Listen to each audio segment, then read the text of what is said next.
Lombardi also is very talented. I don't know if they've been PR'd in Ohio, but I mean, extremely talented. So it's Penny 3 and Strider I'm not familiar with, but they might have their work cut out for them. Getting after it though, getting started here. So Falco Brawler, we're going to see a lot of juggles, a lot of platform shenanigans. Yeah, we're going to see a couple blenders from Lombardi, but get the business a bit. You never know where he's going to pop up right where Scoop up. Scoop up is hard. Yeah, Scoop's definitely lives up to the name there.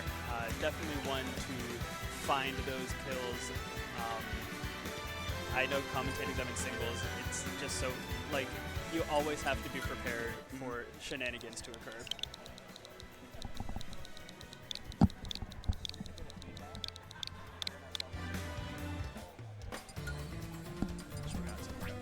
Yeah, yeah. Trying to get stuff going. Hopefully now I peak less.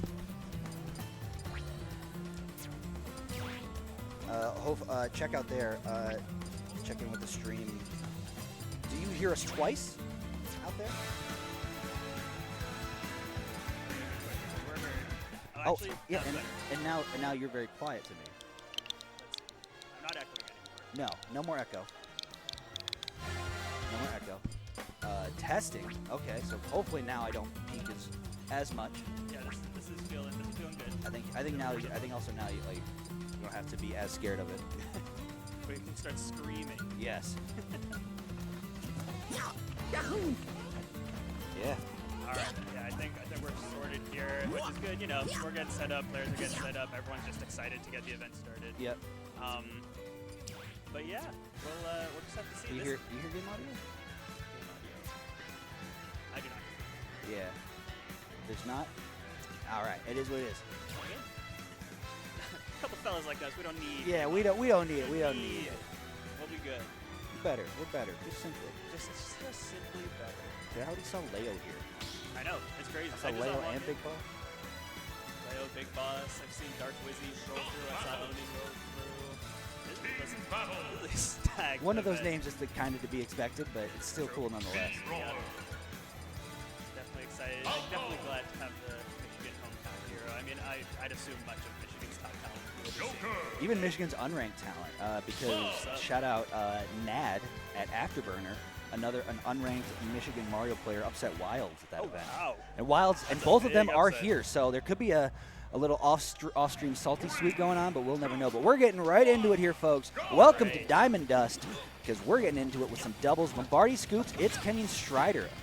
All right, yeah, so predictably, as we saw, we've got Falco Brawler on Lombardi and Scoop's side, and we've got Joker and Cloud on its Kenny and Strider's side. So definitely both of these are good, very good doubles characters. The Limit coming out and the Arsene coming out, that is going to lead to some stuff for sure. Yeah. They also have the range to maybe deal with some of the more close range stuff that a Falco and a Brawler will go for. And it's pretty even so far, actually. So I don't know. We'll see where it goes. Yeah, we'll have their own. Yeah, we'll have to see how this unfolds. Strider already landing some Limit Blade Beams and some more projectile stuff. So maybe Lombardi looks to use a bit more Reflector in this one, but good job from Kenny to get that high up Arsene up there. So Olga can take one and do it again. Oh my gosh, okay, it's Kenny coming up big early on. Yeah, it is certainly Kenny right now, and that's exactly what you sort of see sometimes happening with Joker Arsene in doubles. If you get that Arsene and you're distracted or you're up in the air like a Brawler or a Falco wants to be, you can definitely get caught by these big arrows if you're not careful, and we just saw that happen to both members of the Green Team. Blue Team looking good right now. I was assuming that Green Team was the higher seed, and I still do assume that, so this could potentially be an upset, but I don't know. I don't know a lot about the Blue Team, but what I can say so far is they're certainly nothing to sneeze at. Yeah, Blue Team is really holding on. So far, it's Kenny still on his first stock. Strider finally losing his first stock, because now they're going to sort of reset back to neutral. And, oh wow, you see that sort of side B Nair combo. The little 1-2 from Lombardi and Scoops. And but if they're going to bring this back, they have to start really isolating one of these players. First off, they have to get the first stock off Kenny. And then while he's off stage, you got to, I love that idea. But still, you get it eventually. You get it eventually, and I totally agree with what you just said. I think we've seen a lot of close gameplay where the green team members are maybe stuck in the air or stuck in between the blue team members. But now they're starting to separate out into these 1v1s, and you know, Strider did lose another stock, so now we've got an edge to the green team right now. Yeah, a little edge on the side, and we're gonna see Scoops already looking to maybe cheese another early stock out of Strider. He's going, you gotta be careful when you're Strider being above a Mii fighter, especially one as volatile as Scoops. And one that's at 150% with rage on these PS2 platforms, which are such a good height for brawler shenanigans. You definitely have to be really careful here. And so far, you know, no cheese just yet, but there's still really struggling to get a kill. Oh, so I missed that. What just that happened? was a really nice call out from Scoops to read a roll in on Strider, and yeah, just caught him. Like, no, sorry, it was Kenny caught him because Strider would be dead. Yeah, caught him, rolled back, got a big F smash. Hey, those big swings and doubles can be such a difference maker, turning a lead into a deficit and vice versa. And as of right now, we're at even stocks. It's Kenny, who started the game so strong, is the least healthy person here, although I didn't catch it, but there might have been a share stock because I don't remember. Yeah, you know, it might have actually still been on Strider. He just shared a stock. Yeah, and you know, that's a very... I feel like generally speaking, you want to share stock. It is always better to have two characters. Yeah, especially like if your teammate has two stocks like below 75%, it's very good. But yeah, there you go. You see the Scoop special up B. Get scooped, and now some team combos from Green Team. It's really what they need. At 114, you can kind of just. Oh, you see Kenny. Yeah, too deep, too long, and got in a regrab situation. Not where you want to be. And I did like that. I like the idea from Kenny trying to get that counter, just didn't quite time it right. One thing I want to shout out, though, especially in that situation, we saw it earlier, is Lombardi's got some shenanigans at the ledge. Oh, yeah. With, like, the up B and just, like, dropping down. Obviously with the edge guarding, but then mixing things up with the up B. We saw a few kills happening at the ledge by Lombardi, so really great stuff, and a good way to sort of contest Joker and Cloud, who generally like to go low like that. So yeah, definitely something I'd like to see more of. Game 1 going to Scoops and Strider, though. Pretty close. I do like how I just noticed. Wow, just goes to show how much I pay attention as a commentator. Yep. Scoops is me is just them. Scoops is me is just them. They just make themselves on the thing. It's just hair, mustache, all of it. They just get it. They just get it. Sometimes they get it, and Scoops certainly does. And hey, as evidenced by the Game 1 win, that was closer than I was expecting, though, and I'm really excited to see this next game, see what kind of adjustments Blue Team can come out with. They were able to get off to that explosive start, and then kind of once they got separated, were a bit weaker. So we'll see what the counter pick was. I'd expect a smaller stage, but also stages and doubles are kind of like it varies. Yeah, we're getting a straight run back to PS2. I mean, when you say like. You put a normal side stage in doubles, and it's going to feel smaller just because there's more people on it. You take them to a smaller stage, and it's just going to feel like, you know, you put a bunch of rats in a shoebox. They're just going crazy in there. So we're going to get a bit more space to play with this one. And already you see these sort of like nair combos, and just look at this from Scoops. Keeping Kenny off stage and away from Strider, so that way Lombardi can really, really focus on putting the pressure on Strider. Yeah, and you know, to that same point, Strider did go over to try and disrupt the 1v1, which has done really well for Green Team, but Lombardi recognized it and sort of helped to distract and box out a little bit, giving Scoops a little bit extra time for positioning. And this game is now, after that first stock of the first game, Green Team has looked pretty comfortably in control. Those side Bs from Scoops, they do so much damage. And I mean, it's super stale at this point, but still, like, at least 10-12%, that adds up. Oh yeah, and plus, it's a command grab, so it actually actively keeps one of your opponents out of the play for a little bit. But look at that catch with the up B. Oh my gosh, Scoops. It doesn't even almost matter that Lombardi lost a stock there, because it was still so clean, and you're still at what? A full 3 stock advantage? 2 stock advantage? Definitely a stock trade you're comfortable with, because I don't think that Strider was at too high of a percent, rather. We're seeing how these two characters complement each other so well in Falco and Brawler. Both of them known for their sharking, for their juggling. And you know, it works out so well. Falco's so good at getting people off the ground, and once they're in the air, Brawler is so threatening. And that strategy has done wonders. You're starting to see it again, calling out the Rebels guard Scoops does. It's snowballing fast if you're the blue team. You've got to try and find something here, but it doesn't look like it's going to happen. No. Up tilt, up B. Look Maximus, at that. what are we seeing? You're starting to see Lombardi and Scoops warm up. They maybe they came into the game one a bit cold, couldn't get their team combos going, but now off game 2, it's a completely different story. As now they have it's Kenny on his lonesome, and boom, another up B. What are you doing up there? You can't go there against me, Brawler. That's just what happens, dude. It's like that move, you know, it does have a pretty crazy scoop, but like Scoops was just finding them so well. Really incredible stuff. You definitely got to see some fun doubles gameplay, but up next, we're getting right into it with our next set. Congratulations to Scoops and Lombardi moving on, but next up we've got Palpa and Afterglow. Versus Lloyd the Mercy? Lloyd have Mercy and Pie all right, Face. word. I'm a fan. I'm in. I'm down. I respect a good pun tag. Pun tags I'm certainly a fan And if it's of. Lloyd have Mercy, I imagine we're going to see either some Isabelle or some Villager play. Some Perhaps, Animal. Yeah, we're going to perhaps. hope to see some Animal Crossing get up in here. You know, I just assumed that their name was Lloyd, but I feel like that actually makes more sense. That could be it too. That could be it too. Hey, either way, it's a great tag, and I'm excited to see what's coming up. I unfortunately am not familiar with these characters, though, or these players, rather. So, hey, it'll be an exciting adventure for all of us, I'd say. They're just getting set up here. It looks like, let's see, I can't tell which side it is, but it looks like we've got another, oh, okay, so Afterglow and Palpa are another Miami University doubles team. I do not, unfortunately, know who they play. But, so we've got Miami University coming back up on the stream. Lloyd have Mercy and Pie Face. I am not familiar with where they're from. But, hey, we'll just have to see what happens. These are the ones where you kind of look to see if they're wearing something from, see, Clinton? I think we just have a couple Southeast high schoolers showing up here. You know, Clinton High School is a big school in the region. The knowledge, the regional knowledge. Which is crazy because, I mean, I grew up on the west side of the state. I can tell you every high school in West Michigan, but you get me over here, it's like, wait, what? There's how many schools in Bloomington Hills? They're everywhere. Well, I can't speak to that, Yeah. but I can speak to your knowledge. Yeah, so to that. we're taking Shout-outs to that. Context clues, ladies and gentlemen. It's how you can. It's being observant, right? Yeah, observant. That's what picking all. up on things. That's how people become comedians. Is they're just observant to things. True. Very true.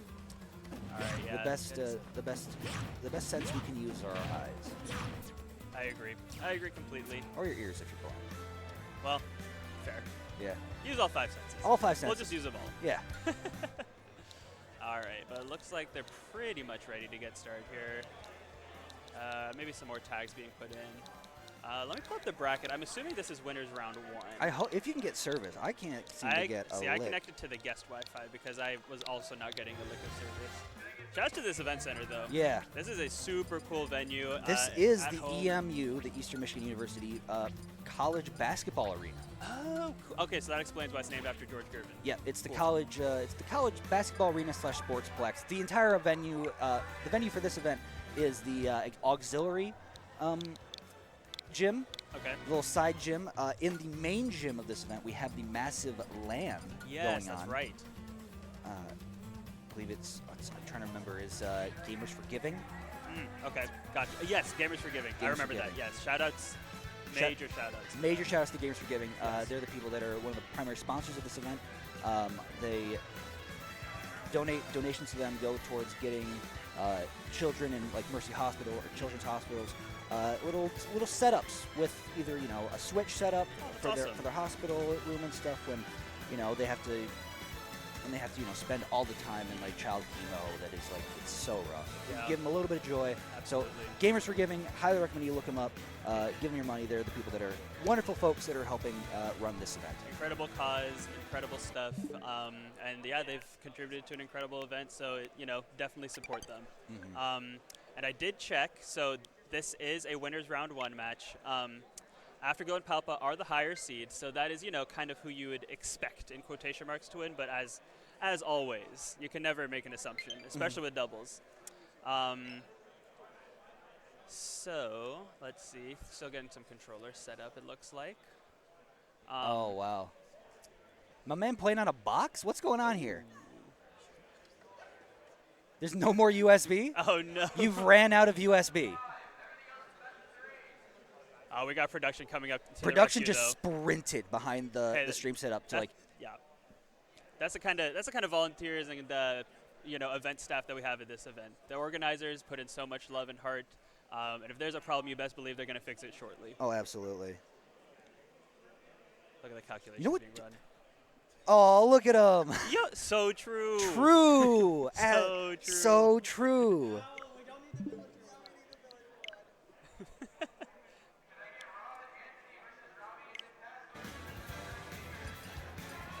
I've just remembered what stream we're on. Oh, this is so cool. Yeah, shoutouts to Genesis GG. Absolutely. Thank you all for tuning in. Thanks for sticking with us. We have a wonderful day of events coming your way live from Ypsilanti, Michigan. So it's Ypsilanti. It is. Hey, it's okay. Ypsilanti. As my friend that went to U of M would call it, the good old Ypsi. The Ypsi. All right. Well, yeah, if you're just tuning in, you're in for a treat. We're just getting started with the doubles here. It looks like things are moving. I think we're getting maybe one more tag in. And yeah, so doubles will be going on just about now. I believe single starts at 2:30, if I'm not mistaken. Yep. Round one will run about 2:30 to 6:30 or 7:30. I can't remember exactly which one it was. And we're going all the way up to top 48 today, if I'm not mistaken. Yes, top 96 to top 48. Okay, cool, because that's the last one today. Yep. Cool. So yeah, we've got a day full of Smash ahead of us with some incredible talent. You're gonna see.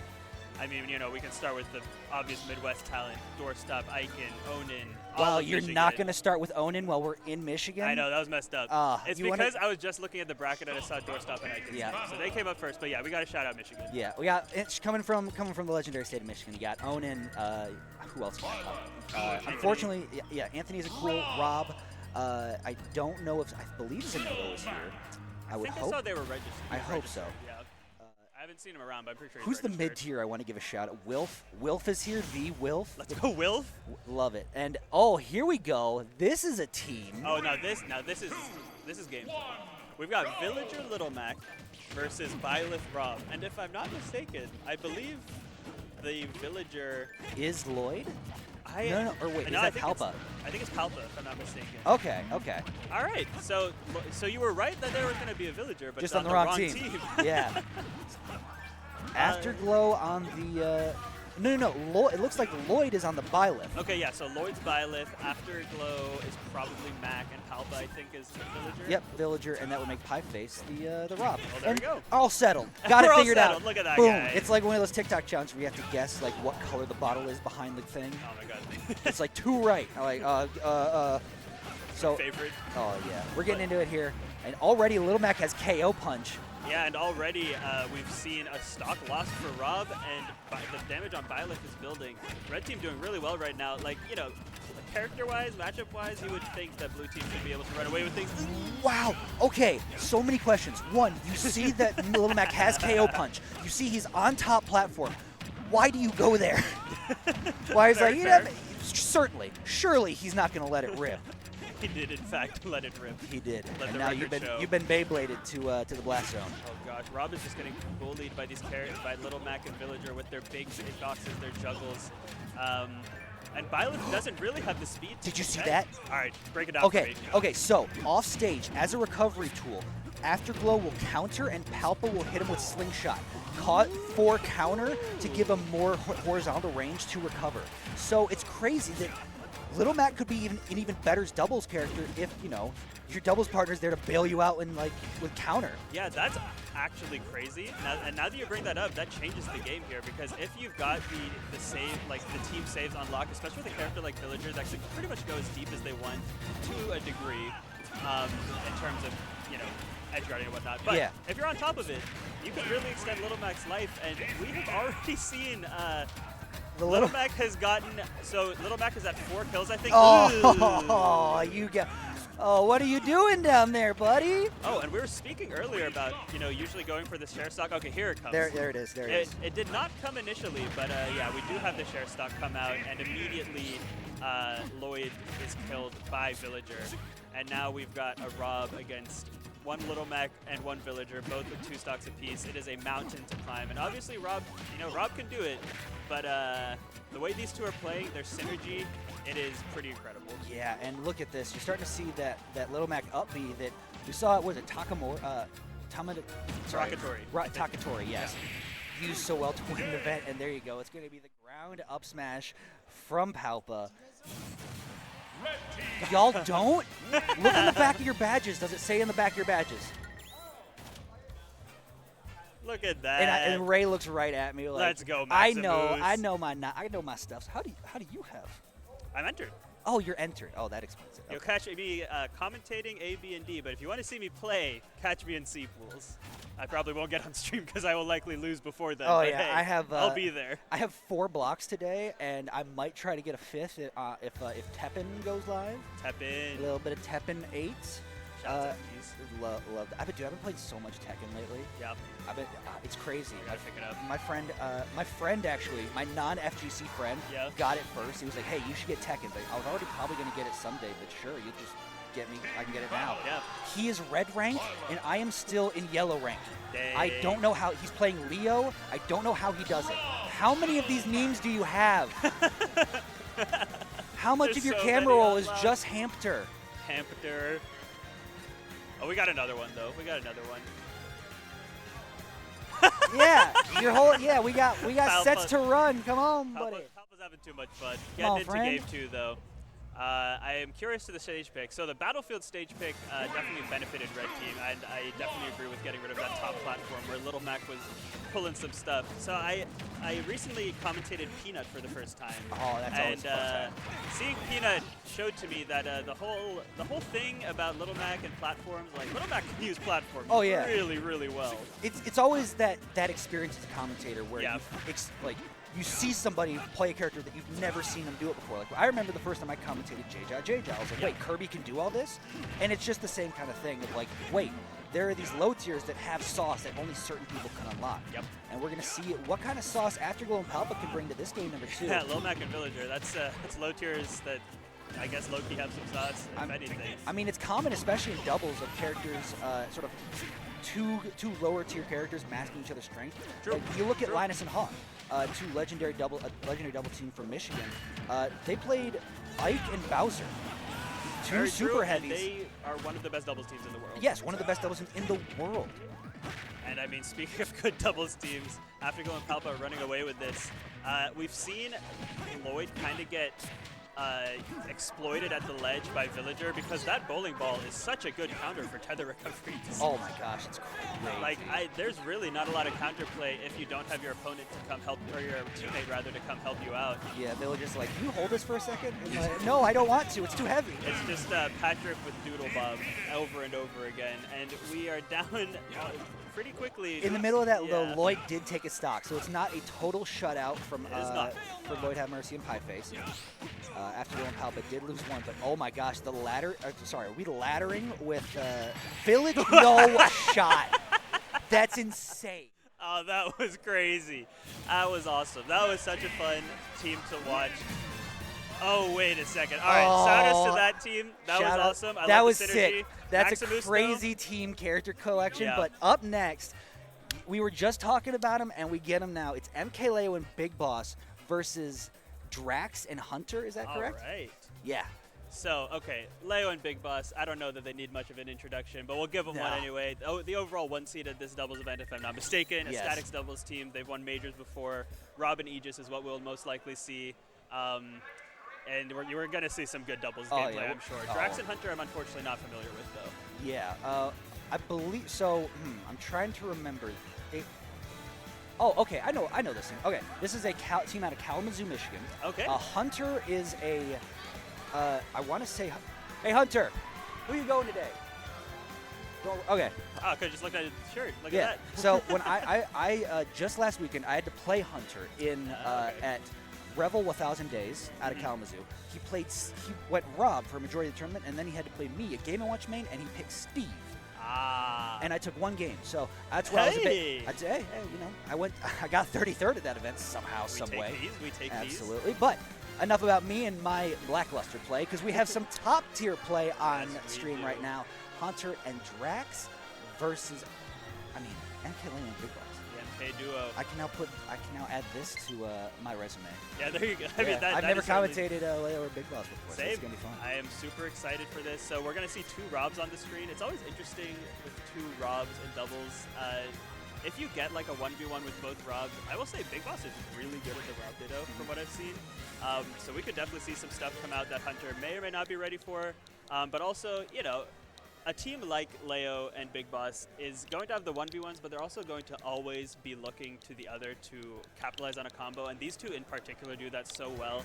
I mean, countless Twitter clips have been shown of them laddering people up to the top, and we've got a Rob up air finishing the job, or a Leo Pyra up air or forward air. There's a lot of ways that these 2 can kill you, and Drax and Hunter are going to have to be ready for it. And I can imagine for anybody, you know, if you're coming like, oh, I'm just like a 2-2 in my local scene. You go to a regional, you sit down, and all of a sudden you're staring across the table from MkLeo and Big Boss.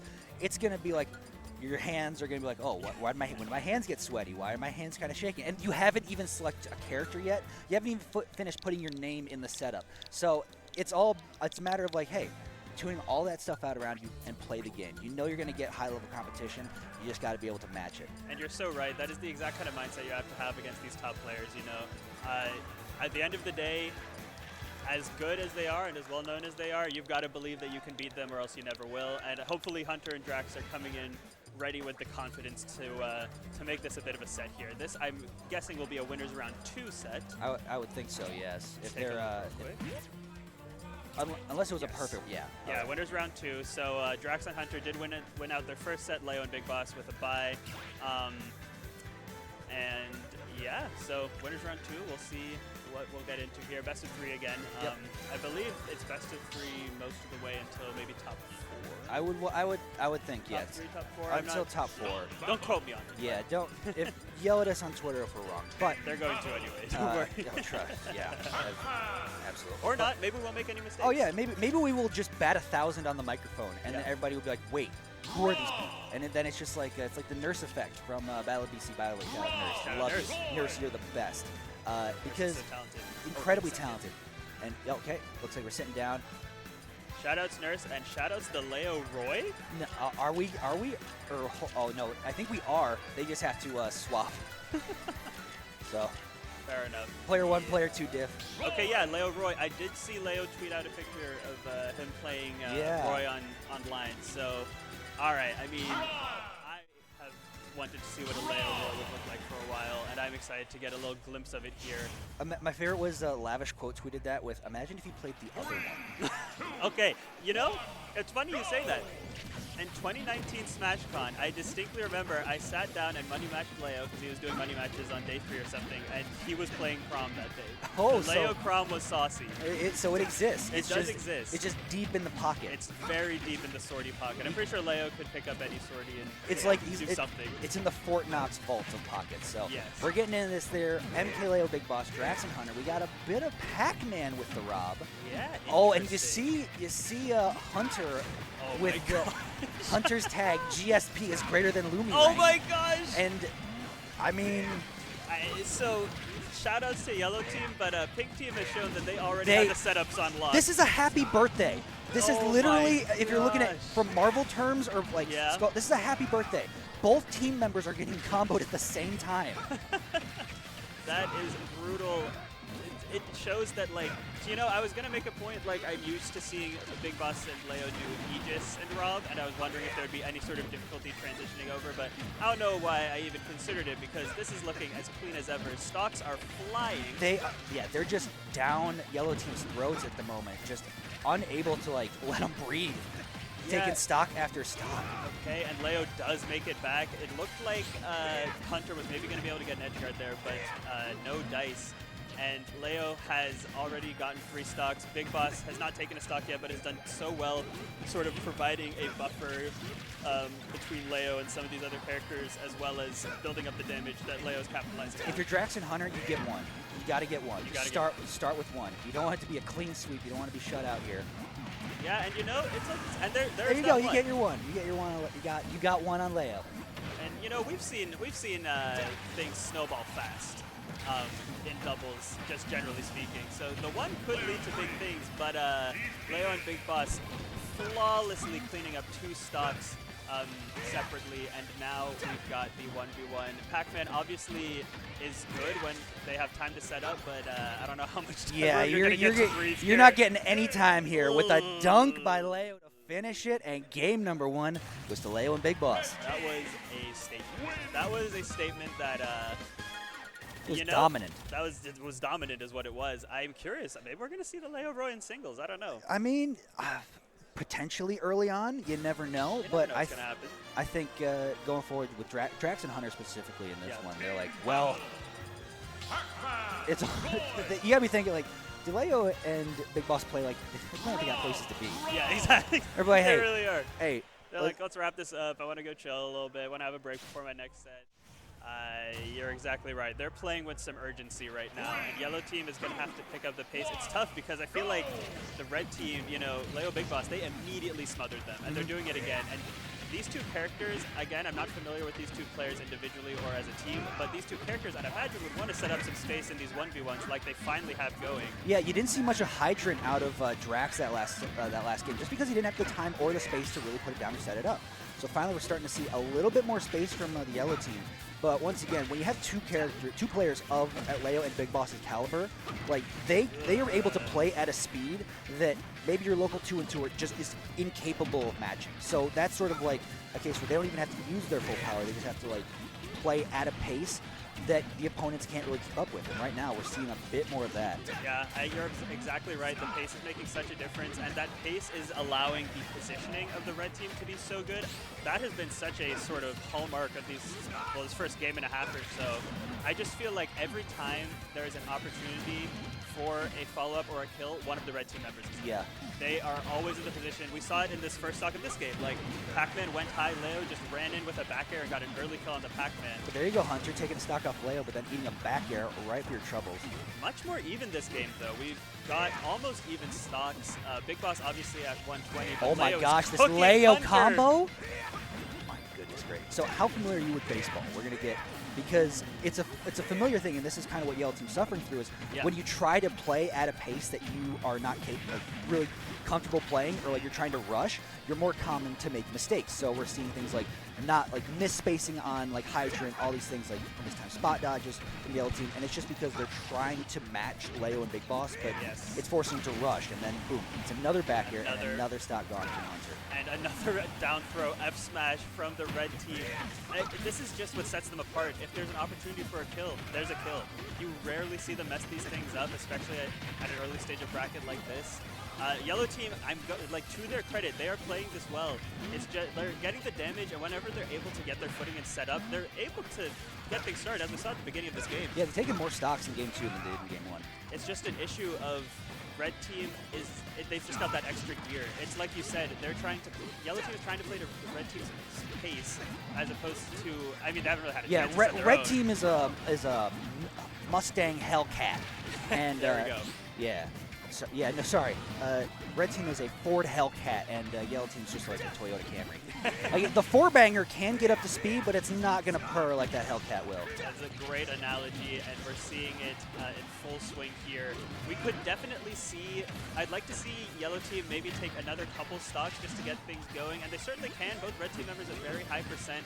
Big Boss in particular has done such a good job staying alive. Leo has as well, but I just feel like Big Boss, while Leo has gone in, again, for the more like aggressive swings, getting these kills, these long strings, Big Boss has gone strings of his own, but has also just tried to position, tried to build up damage, and be that buffer to protect Leo, and it's worked so well. Yeah, down throw is good. Oh, not going to be the finisher. No, instead, Leo's going to, like, Big Boss, take another one.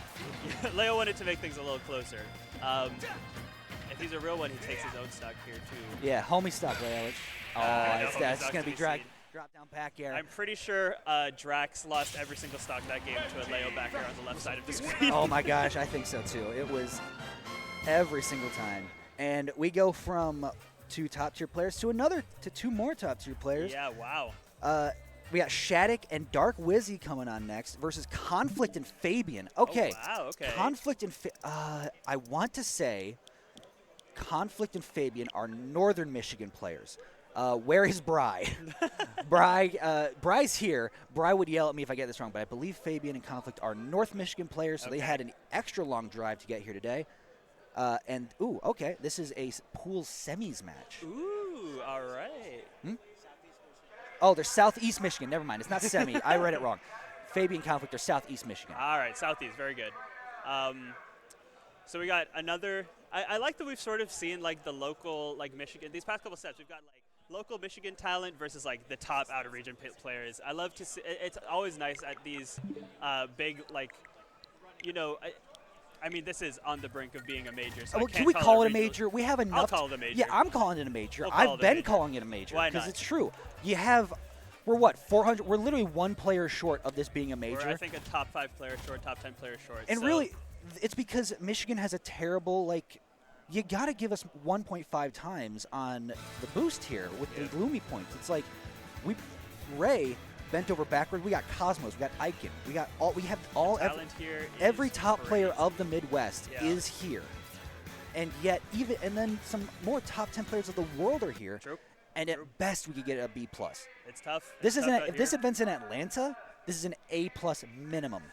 Yeah, it's tough out here, and It's tough in the Midwest. But regardless of tier status, I'm just happy to see all these players that we got out here Oh, absolutely. today. I mean, you mentioned top 10. I'd say we've probably got, you could argue 3 top 10 players here with Leo, Riddles, and SHADIC. I think SHADIC is well on his way to a top 10 season. Leo and Riddles will be right on the brink of that. I've got the same Ultimate Summit 6 pullover. Good stuff, SHADIC. Great fit. I love the cherry blossom design. Oh, I have the Lucky Cat one from I forget what Ultimate Summit that was. Nice. But I got it a size too small, and now or I got it the right size at the time, but then it shrunk, and now I can't wear it anymore. It really stinks. But enough about my financial purchases. SHADIC and Dark Wizzy. Yeah, so this is a very cool team comp. I'm not sure if these two have teamed before. Something in me says yes. I can't say for certain. We're going to be seeing Core and Mario though, more than likely. So Conflict and Fabian, are you familiar with their character picks? I want to say one of them plays Terry. I know one of them plays Terry. I can't tell you what the other one does. All right, cool. For some reason, both of them stick out in my mind as playing Terry. So it could be double Terry. I mean, I forget. Interesting. I'm a little bit of a Terry hater, I'm not going to lie. Oh, really? I mean, actually, though, see, Terry for a while was like the FG character that I hated playing against. I was like, Terry's stupid, Terry's boring, Terry's dumb. But now there's Kazuya, and all my hate for Terry has been transferred to Kazuya. Wow, Wizzy, you're stealing the camera from SHADIC? Stealing the spotlight? I get you. Okay. SHADIC cheesing right now. As worry, I can see you. I'm seeing you right now. But yeah. Wizzy's occupied trying to get the right angle on this one. Hey, I can't blame him. You got to get the camera ready to roll. Yeah. So this, I'm guessing, again, will be another winners round 2 match. I would assume this team that we're seeing right here with SHADIC Dark Wizzy, this is probably the 2 seed. I'm going to go on a limb. Maybe lower. I'm going to go on a limb and say 4.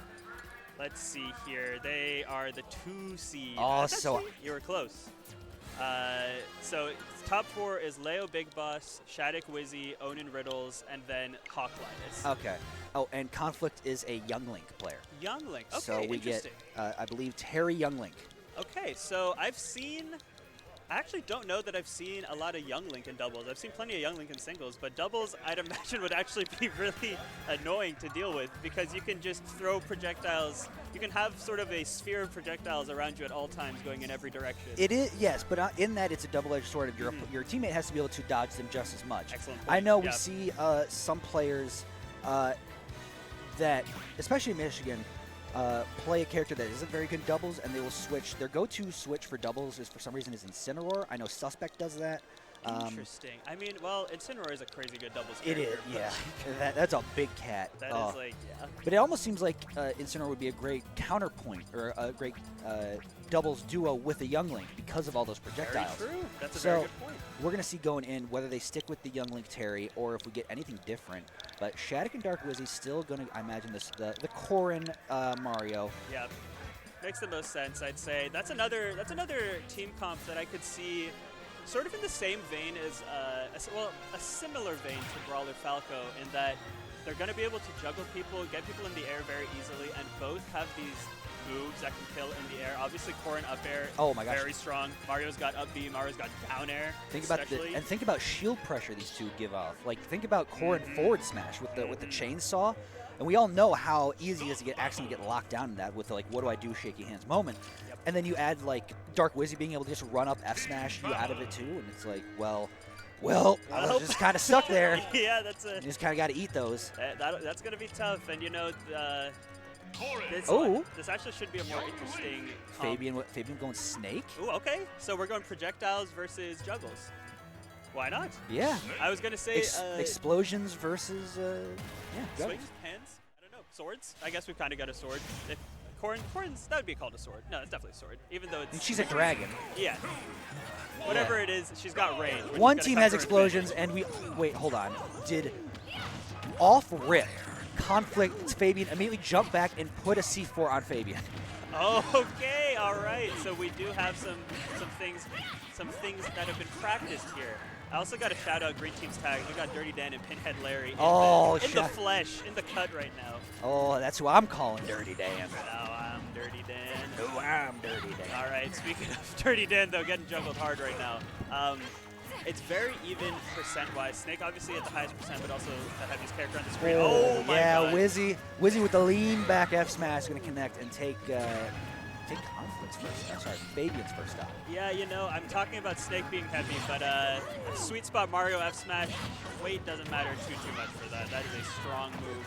The up smash coming out from Conflict, and and the up B coming out from Conflict. We've got a stock lead to the green team. Yeah, that was a down tilt up B finisher, but oh my gosh, still SHADIC reading the roll in from Conflict and letting an F smash, but not doing it off the side. 147, and Conflict is living here. Yeah, look at that, and the damage. I mean, some amazing item play from Fabian here, getting SHADIC up to 63%. It is very close right now. I want to say it too. I want to call him Dirty Dan and Pinhead Larry. Pinhead Larry does drop their first stock, and it would be less of an issue, but Dirty Dan has also lost a stock. I think the yellow team is doing a good job dealing with Snake, which is very smart in a matchup like this. You want to get rid of the heavier character with these big swings first. The kind of things that the tools that the yellow team has, I feel like will lend better to a 1v1 against a Young Link as opposed to a Snake. But, I see it's very similarly to how Big Boss and Leo handled the Pac-Man in the last set, of like just denying space, not allowing Dirty Dan to get any of his like grenades or C4 and all the explosions set up and stuff. Because especially like when you get somebody off stage at ledge, you know all the snakes are just like setting up their ledge trap, and that's going to be like whoever's still on stage, like Wizzy or SHADIC. They're going to be there to make sure they get no up smashes, no C4s, no nothing. Yep, absolutely. And pretty even-ish game. Green team has done well, but yellow team's been able to find some kills, and Dark Wizzy is holding on to the second stock really well, giving room for SHADIC to build up his damage and get some kills. Wizzy at 145 on his second stock, and still Fabian though, maybe looking rough on their last stock. And you know, one thing about these two green team characters is I feel like a lot of the kills are going to be like setups as opposed to straight hit swings. And I feel like that's kind of, we're starting to see that at this stage of the game, as I feel like at the start it was very hectic, there's a lot of stuff going on. Hold up now. Hold up now. You see what Conflict's doing there? Okay, he got a down tilt forward air. Still, and SHADIC. Oh, but it's going to be the pin off the top. All right, okay. Not good enough DI, but still very, very close from Conflict and Fabian getting Wizzy and SHADIC down to their last stocks. And you know, SHADIC was at like 130, 140 or something. So that, you know, doubles can change on a whim. A couple interactions go a different way. We could very well see Green Team taking that first game. But Dark Wizzy and SHADIC do clutch up.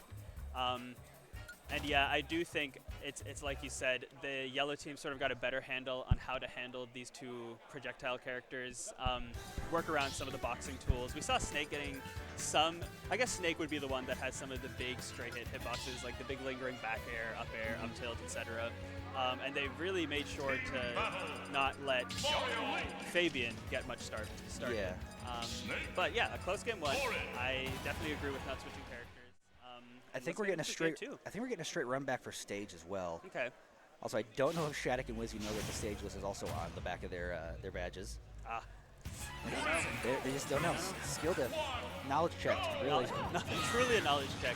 Oh, we got the Youngling upbeat off rip.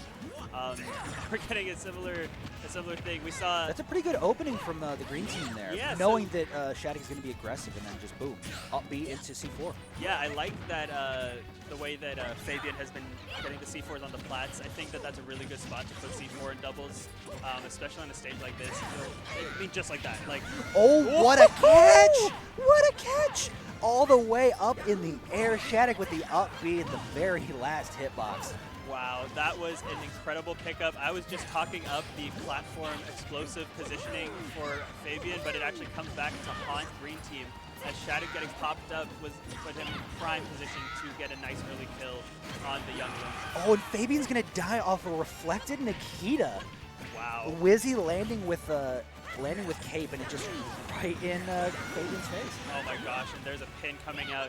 Green team had a nice start to the game, and to their credit, you know, the percents are not great on yellow team, but it's the similar factor to like Leo and Big Boss. These top players, these top doubles teams, they just get the pickups and the kills so efficiently. And it's more of that what you're saying earlier, they just have another gear. And that's what we're seeing a lot in this game too, of just Wizzy and SHADIC are just playing at a different speed.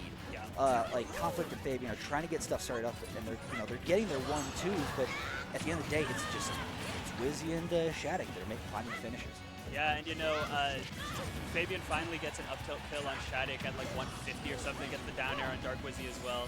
So the bleeding has been stopped a little bit, but we're going to need to see some things get started here for green team if we want things to improve, and getting juggled to the top if your Snake is not how you want to get that started. The question is though, did you put a band-aid on a wound that needs stitches? That is the exact question.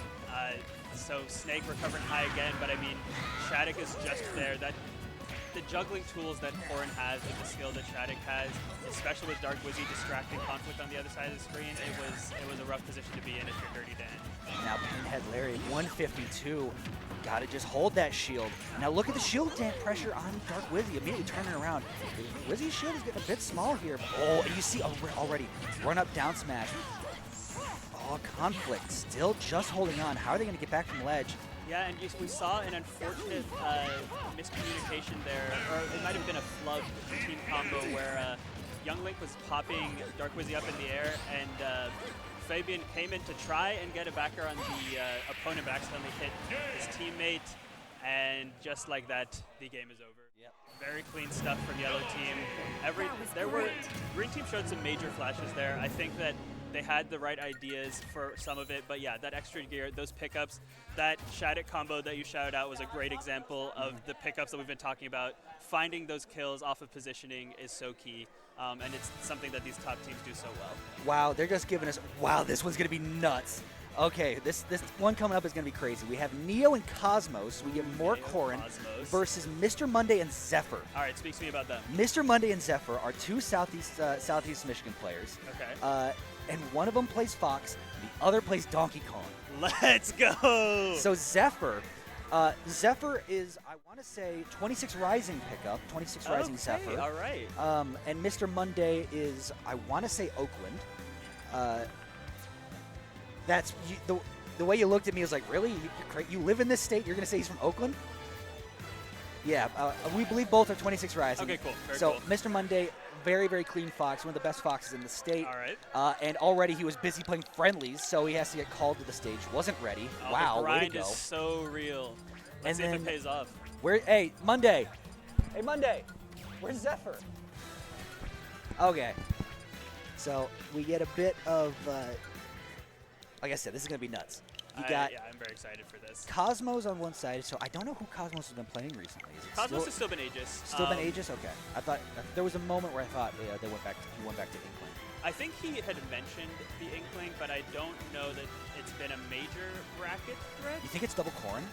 I was literally just about to say that. I know that Cosmos has admitted that Corrin is very good in this game. I would be interested to see if we see the double Corrin team come out. I mean, even if it's Aegis Corrin, that's an amazing team comp as well. But I mean, I would love to see some double Corrin come out here. I mean, Fox and DK, that's honestly an unfortunate duo against a couple of sorties that excel at juggling with the kinds of anti-airs that both Corrin and Aegis have. Yeah, so these two, so Mr. Monday and Zephyr, are they like a static team? Like, do they play with each other a lot? Or is it maybe just something they're familiar with each other? I want to say they're a static team. Okay. I can't say I've seen either of them team with anybody else. Also, my girlfriend is here. Let's go. Let's Poggers. go. Poggers. Anyway. Girlfriend's here? Yeah. Poggers. Yeah. That's Poggers moment. Literally, Okay. one of the first things I said to her was like, "Do you want to be boyfriend and girlfriend?" I was like, "Yes, that's Poggers." And she was like, "I love you," and I'm like, "Sweet, Sweet, bro. I love you too, babe." So Chat, let's go. let's She go. loves me. That's funny. All right, so we're getting controls set here. Cosmos unwrapping the controller. Shout out to Cosmos for recently winning Almost Heaven 5 in West Virginia. Gotta shout out my West Virginia boys. That's such a good event name too. It is a very good event name. If you're gonna have an event in West Virginia, You gotta call it Almost Heaven. yeah, the old Smokies, in the heart of the old Smokies. Exactly. But yeah, I had to shout him out. Definitely expecting to see some clean gameplay here. And we'll definitely see more of all of these players in single, I'd say. But first off, we've got this double set. And you know, Maximus, I'm thinking we're going to be seeing a lot of juggles on both ends here. Oh yeah, who can land first and flip the advantage? That's going to be the name of this set, as we have a Fox and a DK versus the Aegis, the Pam, if you will, and the Corrin. There we go. Oh, Pam, nice. I actually hadn't heard that one before. Oh, Heard, I think me and me and Finesse took that from Coney. Nice. Okay. Well, I mean, Coney has produced nothing but bangers, I think, in his entire life. So, a noble quest. But here we go. Getting started with this game one. It is not double Corrin. We're seeing Corrin Aegis here. And right out the gate, Cosmos getting some things started. Wow, yeah, It's like, I'm trying to figure out how to describe it, but it's just kind of weird right now. It's weird, yeah, because in doubles you see either it's like double team attack, or you know there's two 1v1s going on, and this one is sort of like just they're throwing hands off the beginning. I don't know how. Like Neo, I think has done like 75% of their moves so far has been down air. I was just about to But say. wait a second, Yo? Cosmo's already losing his stock off the side to Zephyr. Okay, Zephyr, the big 8, but he's getting pinned off the side, so an eye for an eye. An eye for an eye there, but getting those early kills is exactly how you make a difference in scrappy double sets, especially with a team like DK and Fox. You're gonna need things like that. Mr. Monday will lose their first stock, but it's not looking bad at all right now for Yellow Team. We're keeping it very close. DK doing a quick job, not getting hit too much here. I would expect DK to be. Oh yeah, God. catching the landing. That's the thing, is you gotta hold on to air dodge. You can't just be like a really gung ho with your air dodge against Zephyr, because he will just wait and punish you for it. Yeah, absolutely. He's very, very good at that. But there you see Neo already going for a little down. He's back there against the DK at ledge. Yeah, the ledge, you know, is going to be another pretty key place. I could see it, I could really see it making a difference for Red Team with the ledge trapping if they're able to split things up. But as I say that, Mr. Monday comes out with a very well-timed up smash to even up the stocks. This game is, it's a slight lead to Red Team, but this is as even as we've seen so far. If I were to guess, this is probably going to be the most even set we've seen so far on stage. I mean, if this game one is any indication, I could definitely see that. Oh, little footstool action. That downer is so good in doubles, especially at the angle that a lot of Cosmos' moves send. He's going for a lot of the like forward throw, the Mithra aerials, do such a good job sending at like a slight upward angle, which is exactly where Corrin needs to be to get these down airs. Does so much damage. It's a great strategy, and we've seen it pay dividends so far. But red team is not, they haven't steamrolled yellow team just yet. Yellow team's got a lot of life left. Yeah, and you see in like, Zephyr is trying to create space. Monday is doing a very good job of it. And like, while you don't want to have, it's tough. Neither of these characters, you want them in the middle of a Corrin or an Aegis. Oh my God, taking them with them, taking them with them. Hey, I love that. We trade those, we take those, and now it's all up to Monday to take 3 stocks. Man, that was brilliant from Cosmos. You leave that Donkey Kong alive, it easily can become an even game, but just sacrificing one of your stocks to take out Donkey Kong at 0. Footstool reads the rollback, Nair, okay, couple up airs. Neo, wow, catches the 2 frames still. Oh, and now what do you do to this? Oh, down air at ledge. Oh, wow, still got ledge eventually. Now you immediately jump from it to put yourself back in disadvantage. Oh my gosh, and this is so hard because Fox, oh, you I love reflected, that. but oh, it doesn't no. matter what your name is. You're still getting down aired by Neo to lose game number 1. Wow, red team decided that the bottom blast zone is where they were going to be sending yellow team there with some great pickups and kills. It was so tough there for Fox though. With Fox can be a very good doubles character, but without the protection of someone like Donkey Kong against characters with range like that, it is near impossible. We saw Fox finally get off the ledge against Neo, only to be met with Cosmos forward air and forward tilt to continue the situation to the red team's benefit. And we see the Donkey Kong getting put away in favor of Incineroar, putting the monkey in the pocket in favor of the big cat. Definitely a much better doubles character. Yeah. We'll see how much of a difference it makes. Yeah, the Incineroar, as the meta, the doubles meta has grown, is just been solidified as like, well, this character isn't the best in singles, they are a monster in doubles. Yeah, I think most people I've talked to about doubles pretty universally think Incineroar is like a top 5, at the very least top 10 doubles character, and we will likely see why in this game. However, that's only if red team gives yellow team any chance to breathe. A combined 30.2% on the yellow, or no, the red team, sorry, right now. Just the pressure and juggles have been so solid. As I say that though, Mr. Monday is able to finally get some stuff started on Cosmos. Unfortunately though, Neo is almost getting a kill on Incineroar there, but Fox wisely came over to try and help at the last second. Percents are starting to get more even. Red team hasn't been able to pick up a kill just yet, and Mr. Monday has done so much work against Cosmos on this left ledge. Yeah, and that's sort of the other side of the doubles coin, where you have both teams are split up and they sort of form into 2 1v1s. Where I think in that case it was Zephyr just trying to keep Neo away from Monday. Yes. Because Monday can certainly hand an Aegis better than he can handle a Corrin. As we see another down air, and you see now they're swapping partners, and it looks like we got a lead. Yeah, we got a bit of a lead here from the Michigan homegrown, but was short-lived as Cosmos is going to land an up air. Yeah, a short-lived lead, but being able to keep it this close and keep it right here is so critical. I want to shout out Mr. Monday's setup with the drag down forward air, waiting for the neutral tech and popping the F smash. That is a great setup that I don't think I've seen a Fox player do before, but that is solid. I want to see more Fox players do that. Oh, he's clean with it. Monday's slick. We are definitely seeing that here. And now we've got those 2 1v1s again. Once again, Fox was on the Aegis. Now, again, swapping partners. Cosmos coming to disrupt. We got moves flying, damage rising. And now yellow team being kept off stage at ledge in disadvantage. Has to find a way to recover, but it's too deep for Zephyr. He's going to lose a stock. Can Monday make it back? Getting back to ledge. Has a side beat, but doesn't get the range. Back throw. Neo still has Monday at disadvantage. Parries the Firefox. Monday couldn't get out. Finally gets back to center stage. Neo's ledge trapping there was disgusting. Mr. Monday had to go for an extremely risky side B to center just to get a chance to breathe. Luckily, didn't take too much, but now eating eating 2 mid-throw F smashes, 2-for-1 special. Cosmos served up on a silver platter to Mr. Monday there, and we now are starting to get a significant lead for the red team. Yeah, Cosmos is selling F smashes for buy one get one free. Monday's like, I'll take both. I'll take them both. You've sold me.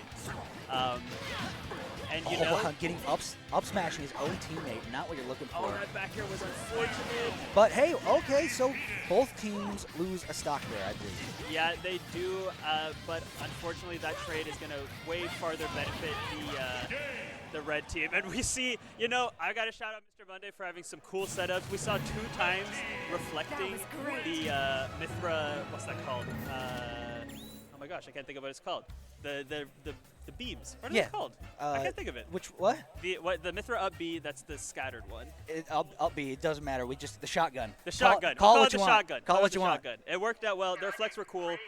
Shoutouts to Neo and Cosmos, though, for cleaning that up. I've got to give a big shout-out to Mr. Monday and Zephyr, though, for putting on a show. We got some cool stuff there. So coming up next on Maximus, who do we have? We got Icon and Doorstop versus Black Twins and Grapes. So we have a Chicago versus Canada matchup. Interesting. So, yeah, Icon, I don't know where he's ranked in Chicago these days, but one of Chicago's premier talents. Doorstop, one of Ohio's premier talents. I guess, yeah, you just ask him. He's right there. Shout out Icon. I'm going to be on commentary with them at the end of the day. Literally one of the last blocks of the day on side stream. We got a commentary here. Let's go. Yeah. Love to see that. Like, I love to see top players like that moving on to commentary because sometimes, you know, I mean, oftentimes, top players always have the knowledge, and whenever they've got the delivery to match it up with some of the best commentators. So I'm really excited for that. Black Twins and Grape, again, this is a Toronto, or at least Ontario team, if I'm not mistaken. Yeah. Black Twins plays a plethora of characters. I'm not sure who we'll see in doubles, whereas Grape, I'm pretty sure is Snake. Yes. I want because I almost confused Grape with another Ontario player named Storm, who is also a Snake player. But no, they both play Snake. So Grape on the Snake, Black Twins, we have yet to see. Doorstop, I imagine, on the ZSS. Hi, Icon. We see you.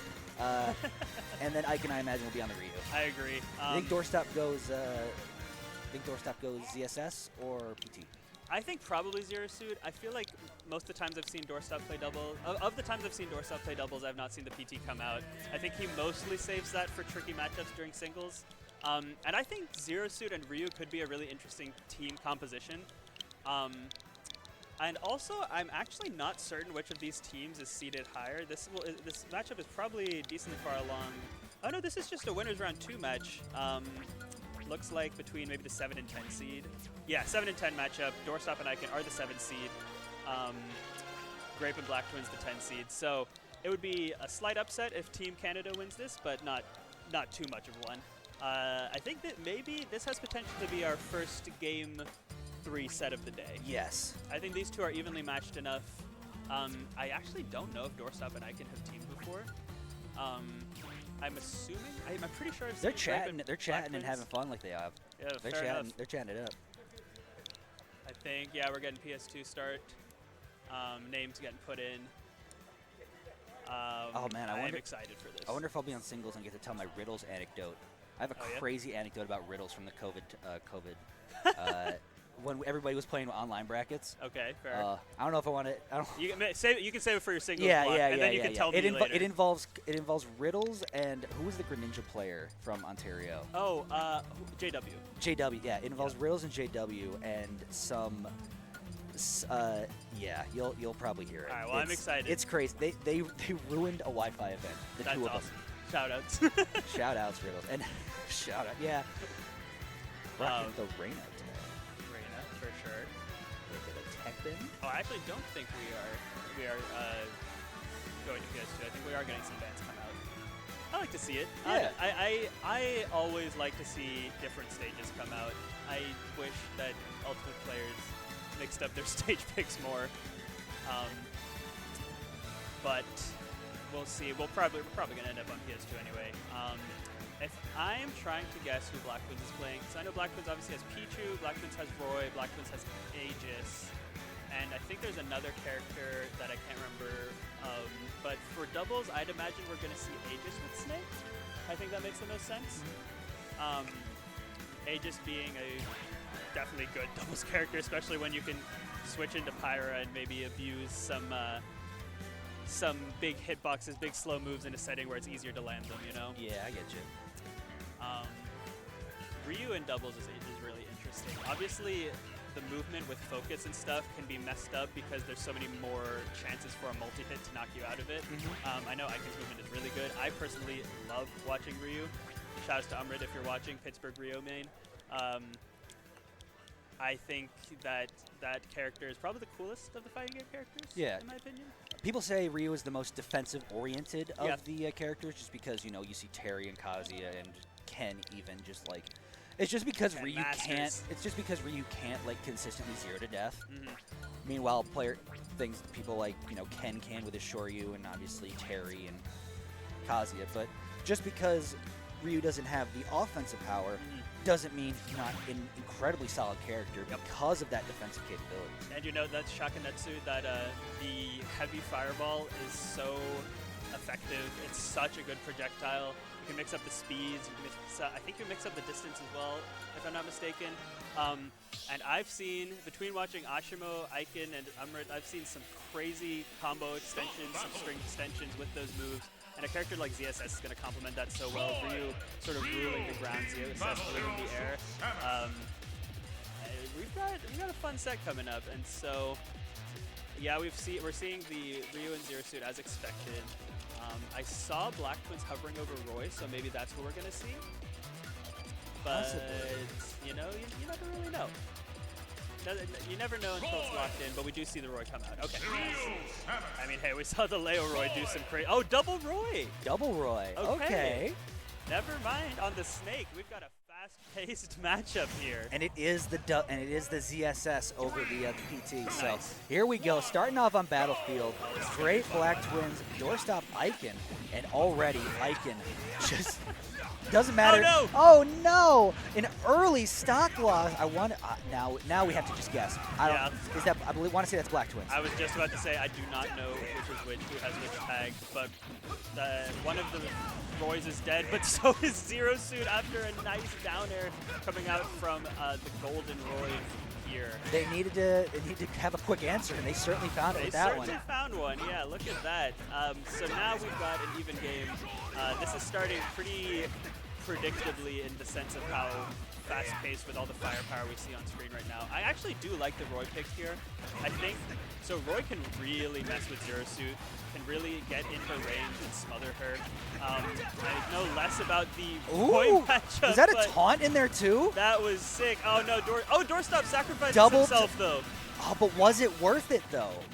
If we're going by stocks, yes, but I did not see what damage Doorstop was that when he went for I mean, does that count as a taunt to get bodied? Because it was a trade in stocks, but who makes that call? I don't know. But still, the only one with 3 stocks remaining is Aiken, really showing the defensive capabilities of Ryu. Yeah, a minute and 15 seconds in, we've got, what is this, 6 stocks gone, 5 stocks gone? Yeah. These two, they're going crazy. As finally, Aiken is going to lose his first stock to a back air. I want to say that was great. Yeah, maybe I might be fast. We'll I won't ask in the middle of this. Yeah, no. We'll figure it out eventually. One of them is each of them, but all that matters so far is that both of them are still on the screen, working hard right now. Stocks are completely open. Doorstop on his last stock here, getting pushed to the corner by this Golden Roy. This is the slowest pace we've seen so far. We actually start to get the 1v1s, and we got 3 Shakanets in a row. Yeah, and counters through one of them. Okay. Oh, falling back air, but Aiken's still alive. Yeah, Ryu decently heavy. I like that tricky recovery going really low to avoid the Roy forward air. In situations like this, it always comes down to who loses the stock first, you know? Because it's not just about getting that lead in terms of stocks, it's also about isolating the other team member. Even for the couple seconds it takes to respawn can make all the difference, especially with everyone at high distance. Oh, yeah, wow. Immediately, at the same time, in tandem, double back airs in order to take 2 stocks, and now it's solo Aiken versus 3 stocks against Grave and Black Twins, and here we go. This is brutal. This is actually such a tough situation. 2 big swords and going out deep for that forward air off the side, but he's going to relive by the skin of his teeth Tatsu here. Oh instead. God. Another forward air. He's still alive. Everybody's at 100%. Everybody was at exactly 101.1 for a second there. That was crazy. That's nuts. And they're just... Dude, this is crazy. Aiken's still alive, still making it back. The Roys looking like gymnasts, swinging from the bars, trading places from each other, doing so well. That fast-paced game, you know? I don't think that Aiken and Doorstop were really ready for that. I mean, they definitely got some stuff started, but it felt like the Roys were controlling the pace of that game from start to finish. Oh, yeah. Even with the the trading of stocks that happened off stage, Right. whether they were SDs or calculated stock trades. A lot of stocks flew very, very fast in that Stocks game. flew. We were like, what, 2 minutes in, and there were 6 stocks gone? It was crazy. Yeah, that was nuts. I definitely think if you are doorstop and Icon, you want a bigger stage, and you want to slow the pace down a little bit. Obviously, against Double Roy, that can be challenging, especially because, again, Roy into Zero Suit is hard for Zero Suit. Roy into Ryu, I know less about the specifics of the matchup, but I could see Roy being someone who can really give Ryu some trouble. But that's just on a 1v1 level, let alone the fact that there's 2 Roys to contend with. You escape from one, you've got another one waiting for you. One back air, like, that missed me. Wait, and you roll directly into another one. Yeah, and like those, I think the edge guards were really good that last game. They were getting so much at the ledge, those forward airs, down airs, back airs, just really great stuff from the Double Roy team.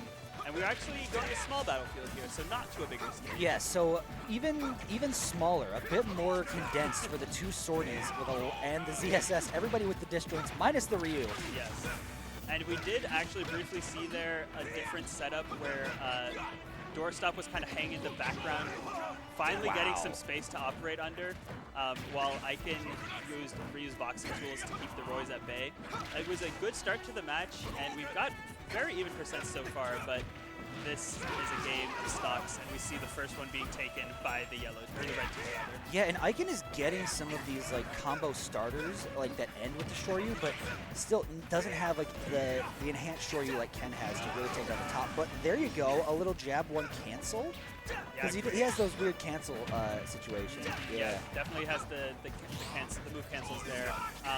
And building off of your point about the Shoryus and stuff, one thing that we sort of saw last game, and we'll definitely see more of, is if either of these characters, both Zero Suit and Ryu, they get a lot of their kills with these big swings, like an up B, especially if you're Ryu or a Tatsu. Yep. But characters like Roy, even if you kill one of them, the other one's going to be ready to punish. It really makes it so you have to play so much more careful, and you want to be getting these kills as fast as you can, but Icon does do that with a beautiful up air cancel short move. Yeah, and blue team now still has a bit of a stock lead. Yeah, Icon stock tanking really well here. We saw it happen last game too. We'll see if he can hold on. Doorstop definitely surviving longer this time. Oh, it's going out deep to take out Grape on that one. Going out to Malachi Flynn range to get that kill He dropped there. 50 from the bench. Yeah, the Malachi Flynn 50 burger was not something I was prepared for. But people have been asking, is this the next Linsanity run, the Malachi Flynn? People have been asking. Flynn Sanity? Flynn Sanity? We'll see. Make the shirts, baby. Get it going. Speaking of insanity, though, we saw the big F smash come out, and Icon's first stock is finally gone. Blue team doing really well here. I feel like they kind of, as we said that they should do, have gotten their footing a little bit. They've gotten their positioning a little bit better. And they're able to see, this is the flip side of the double Roy, right? Yep. Like, you can do a lot of damage, you can get a lot of kills, but you're also combo food, you know? And both of you have the same recovery, so they're both kind of exploitable. And we saw that a little bit with Doorstop getting a deep back air to bring Grape to his last stock. And there you go, Black Twins, another back air. So now 4 stocks to 2. Yeah, and we've got big damage on the Golden Roy right now, and no share stock in the bank to even things up. As well as the Roys did. Oh my gosh, we got simultaneous F tilts to even up the stock count. What I was about to say was, as good as the Roys did with the 2 of them, with only 1 Roy, things become astronomically harder. You obviously have the movement to avoid a lot of these setups, but I don't know that you have the firepower. I mean, Roy obviously has the firepower, but you have the mobility in terms of distance being close to contend with this. Because obviously you've got the speed, but can you get in fast enough? You know, can you avoid things? Roy being a fast follower, he's always going to be getting back to the ground so quickly. Yeah, and now you see just the 2-on-1 on the other side of the coin. Yeah, and it's so hard because now this is kind of where Blue Team thrives with these mid-range distances to deal with. Yep, and the rocket boots, and we do, in fact, get a Game 3, our first one of the block. All right. We saw one game pretty strongly in the Roy's favor, one game pretty strongly in Blue Team's favor. So this Game 3, who knows? Let's see who makes the better adjustments. And it goes, and the only difference in 2 really was the battlefield, the small battlefield change. So you eliminate that top platform. you give blue team more space, less space to really fight those Roys and stuff. For sure. Yeah, and you know, it just constricted the Roys in a little bit more because, like we were saying at the end of that last game, obviously Roy has speed, has air mobility, doesn't really have the jump height to chase, you know? And getting rid of that top platform makes chases that much harder, where we saw the aerials off the platform being so effective in that game 1. Some deliberation happening on this counter pick. Since blue team went smaller, I would be curious to see if red team aims to go bigger, or if they're, I don't know, maybe wanting to go for like maybe an even smaller stage, like a small battlefield. I truly am not sure. Oh, we're actually getting FD. Okay. Interesting. Okay, All right, FD. man. I can see this being good for the Roys. I could definitely see this being good for the Roys. If they take away Doorstop's ability to sort of hide both on platforms and under platforms, sharking them. Icon was also doing a bit of that. So getting rid of that and going with Roy's incredible ground game, as well as juggle game, could go really well here. So yeah, I think the stage pick could be good, but you know, it comes down to the players, yeah. So it's game 3 here. Who's gonna take that early lead? Who's gonna really push the pressure early? So far, see both teams just sort of duking it out. Yeah. With big swords, and they're just like, how do we get through this wall of Nair? Yeah, see, now this is really interesting because Doorstop the blue team has definitely a few times done that strategy of putting Icon in front and Doorstop behind, both of them applying pressure in slightly different ways. It also provides more distance so that they're not both getting hit by the same things. But so far, it's definitely been an advantage to the red team. I feel like they've been pressuring the corner really well. I mean, Roy is already really scary in the corner. When you have 2 of them, it's twice as scary, I'd say. Oh, yeah. It's like you have double the chances to get jabbed into back air. Or jabbed into forward. Oh, my gosh. Or just Blazing jabbed edge. while the other one throws F smash. It's like, Just- it gets even just deeper. anything. But Icon with a really nice aggressive recovery off the ledge. The damage is built on the Roys and an amazing back air call out from Doorstop. Yeah, Grape losing the first stock, and then Icon losing the first stock in the blue team.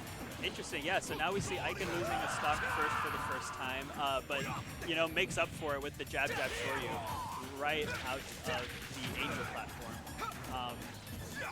Doorstop at 99, not looking too unhealthy, but against Roy, percents are a suggestion. Yeah. Especially at a stage like this. Yeah, side B, that close to ledge, that'll be the stock. That will certainly be the stock. All back to 2 apiece. And Icon still chin checking Grape.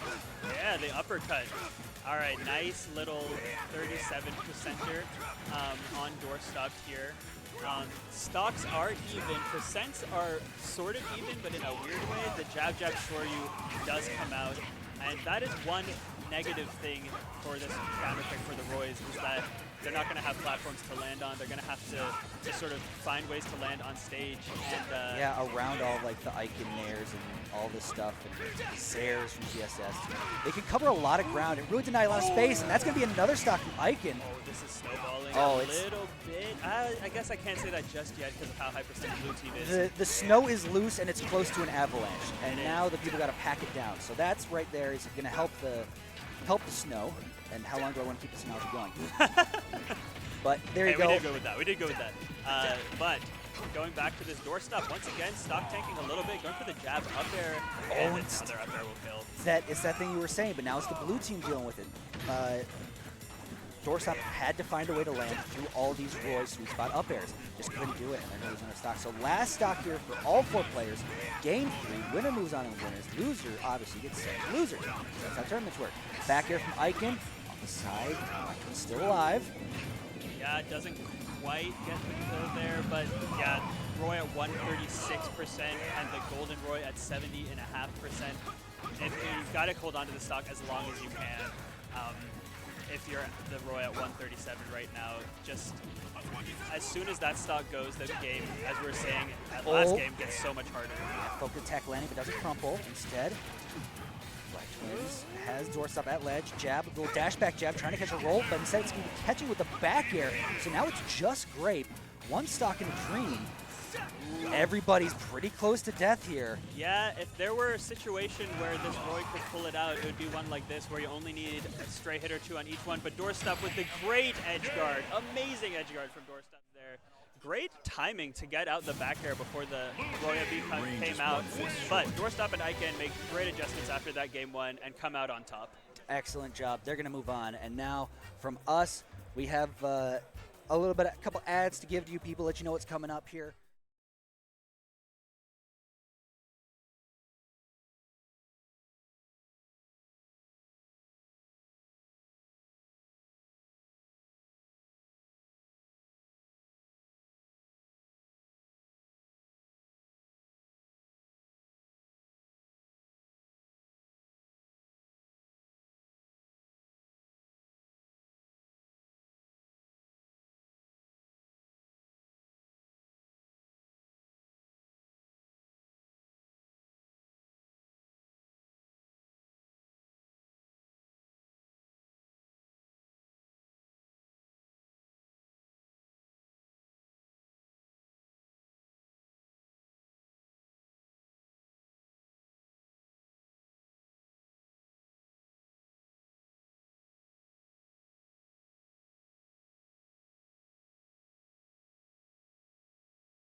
Hello everybody, what is up, and welcome back to Diamond Dust. I'm Ritual, joined here by Emma. How's it going? It's been a while. Yeah, I know. I feel like the last time we commentated together was actually over a year ago. Yeah, it was almost, was it? We didn't have a block at Phoenix Down last year, No, so it we was didn't. almost heaven, wasn't it? Yeah. Yeah, That's so it's wild. been a minute, but really excited for this doubles bracket. Got a lot of huge names at this tournament, so very Speaking excited. of huge Yeah. names, I mean, we've got 3, I'll say Lumi rank players. ICMS technically 101, but, Yeah. you know, that 101 Close is... enough. In when our we- hearts. I was going to say, when we've essentially got 200 players who are top 100 caliber in Ultimate, right, being 101 an achievement in and of itself, but this is doubles, not singles at all. And I don't know if you know this, but Onin, huge doubles enjoyer. Yes, I did know that actually. Onin does a great job at a lot of these Michigan regionals, especially in doubles, usually teaming with a lot of big players. I think he did pretty well with Atomic at Collision, and then also teams with Lunges a lot too, which I think is a close friend here in Michigan. So definitely a big doubles enjoyer, especially when you're teaming with somebody like Riddles, who's both top players, so very good at the game, but definitely don't want to scoff at ICMS and Sam, both very strong players and consistently teaming together from, I think they're both from Pittsburgh, or at least both Pennsylvania. Yeah, So. that southern Pennsylvania, more the Midwest side of Pennsylvania than the tri-state side for sure. But as they get into it, this team combo going to find the pressure and now pushing you to the corner. That 2v1 was a huge opportunity to find a stock, but instead that rage drive from Riddles is going to force them back to stage, back off, reset to neutral here, and now it's going to be Riddles somehow finding the first stock through all of that in the scramble, and there's no auto turnaround on Kazuya either, making this even more impressive from him on that positioning. Ooh, okay, this is a scary situation out here for Icy Miss. Are we going to be able to make it back? Ooh, but I love that coverage there from Sam, using the side B from Rob to send off stage, letting Icy Miss have an opportunity to get back onto stage here. I love how just in general, how Icy Mist and Sam have been willing to commit, really utilize Samus's floatiness combined with Rob's burner boost to just cover the airspace at all times with a shield break. Not going to put Yushu off stage, and Sam going to come in clutch. Potentially now everyone going to survive that near disaster situation for Onin. And now the screw attack to find a way back. Not going to close out stocks just yet. These teams are surviving for so long, and it's Riddles again breaking the stalemate. Yeah, and it looks like Onin's just here on the offensive, just holding onto the stock, sitting at 117 and just really applying this pressure. I think that's what I'm seeing a lot here, is that like Icy Mist and Sam are usually on the defensive, usually off stage, but being floating characters, they can kind of take their time getting back onto stage here, but losing that stock for Onin, that first stock, but honestly, pretty even game so far, despite it looking like Riddles and Onin have this locked down. Yeah, I mean, that Icy Mist and Sam have been able to stem the bleeding as much as they have, and even though it's been Riddles taking these stocks first time and time again, right, not being able to build that percent lead is huge here in doubles because this format is so incredibly polar, right? You might be ahead 1 second, be forced into a 2v1 the next, and it could be all she wrote. Riddles once again trying to find a stock, but it's going to be Onin cleaning it up now and forcing Sam onto her last one. Now Icy Mist as well. This lead, as you mentioned, firmly in an Onin and Riddles control, but now working the way back, working it down a little bit here. Yeah, a lot of the time we're seeing a lot of landing nair from Sam, and that's a great option for Rob, but when you're landing into those electrics from Kazuya, it can be a big problem, and we saw that take the last stock for Sam, so definitely have to be careful about that. Trying to land here on Onin instead, and trying to get in to help Icy Mist, who's trapped at the ledge here against Kazuya. Making it back to center. And great option there as well. Icy Mist throwing out the nair, recognizing she's cornered on both sides with that block wall as well. Now Onin going to go down and lock it out, potentially in a disaster situation again. Still finding a way to survive, and now Icy Mist just getting pushed off too far. She tried to go out, tried to make a play, recognizing that your back is against the wall in that 2v1, especially when you have to face down 2 of the scariest characters right in this entire game. No matter the format, 2 of the characters with the very best kill power out there, but just not able to close it out. That being said, game 1, they did look like they have all the tools to make this a long set. Yeah, I think the patience is definitely playing in their favor, but I think it's really important to try to hold on to these stocks as long as possible, which we saw playing super patient at the ledge, not being afraid to do a lot of planking either, but it is really scary when you have characters that are just so good at ledge trapping like Steve, so you do have to be careful about that, but I think they have really good awareness in recognizing, oh, you know, my teammate's trapped here at the ledge, so I'm going to go run and help them, but I think that if Riddles and Onin are able to like lock down the other player and kind of build a wall so that they're not able to make it back to help rescue their teammate, that could be a problem. I was going to say, Onin and Riddles have been doing a great job playing that dash attack distance apart where they're always in the burst range, where when they do lose these 1v1s, because frankly, Icy Mist and Sam have been winning the 1v1s more often than not here in doubles. It's just been that when they do, right, Riddles, Onin, always there to cover up their teammate, come on back, and find that synergy right there. Onin backing to look to do it just in case of the reversal, but instead still finding the ability to pressure Sam to the corner. And even though they have to give up the edge guard opportunity, they're still able to maintain the advantage state because, again, able to come back, right, find that coverage and close out the first stock, plus the extra damage. Ooh, okay, great combo there from Onin, taking that stock off of Sam. I think despite not teaming super consistently, to my knowledge, Onin and Riddles definitely have these team combos on lock, able to get that F smash off of the follow-up for Onin. So, okay, trying to go for one there, but instead going for the Rage Drive, going to take that stock there from Icy Mist. And so far, it looks like Onin and Riddles are definitely taking this game. Yeah, I love utilizing the collateral hitbox, too, of the command grab, right? Just find that extra pressure, keep the blue team here in disadvantage. Now Riddles finally going to lose his first stock, but again, you're getting caught between a rock and a hard place between that Kazuya and that Steve, where now even though you're going to find the first stock back, you're going to lose one in return for it.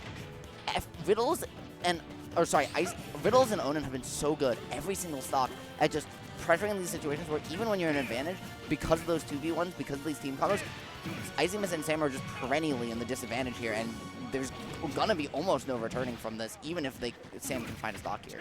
Very good stuff there. Yeah, it was kind of a misplay there, going for the side B off stage, trying to take the stock and save the teammate, but ended up actually killing Icy Mist. And now we're stuck in this 2v1, which against these two very strong characters can be very hard. Being able to use the up special from Rob does make it a little bit easier to escape a lot of these traps that we're seeing at the ledge. But even here, Steve's just standing there menacingly, and yeah, just able to catch the neutral, get up with the F smash, and that's going to be a 2-0.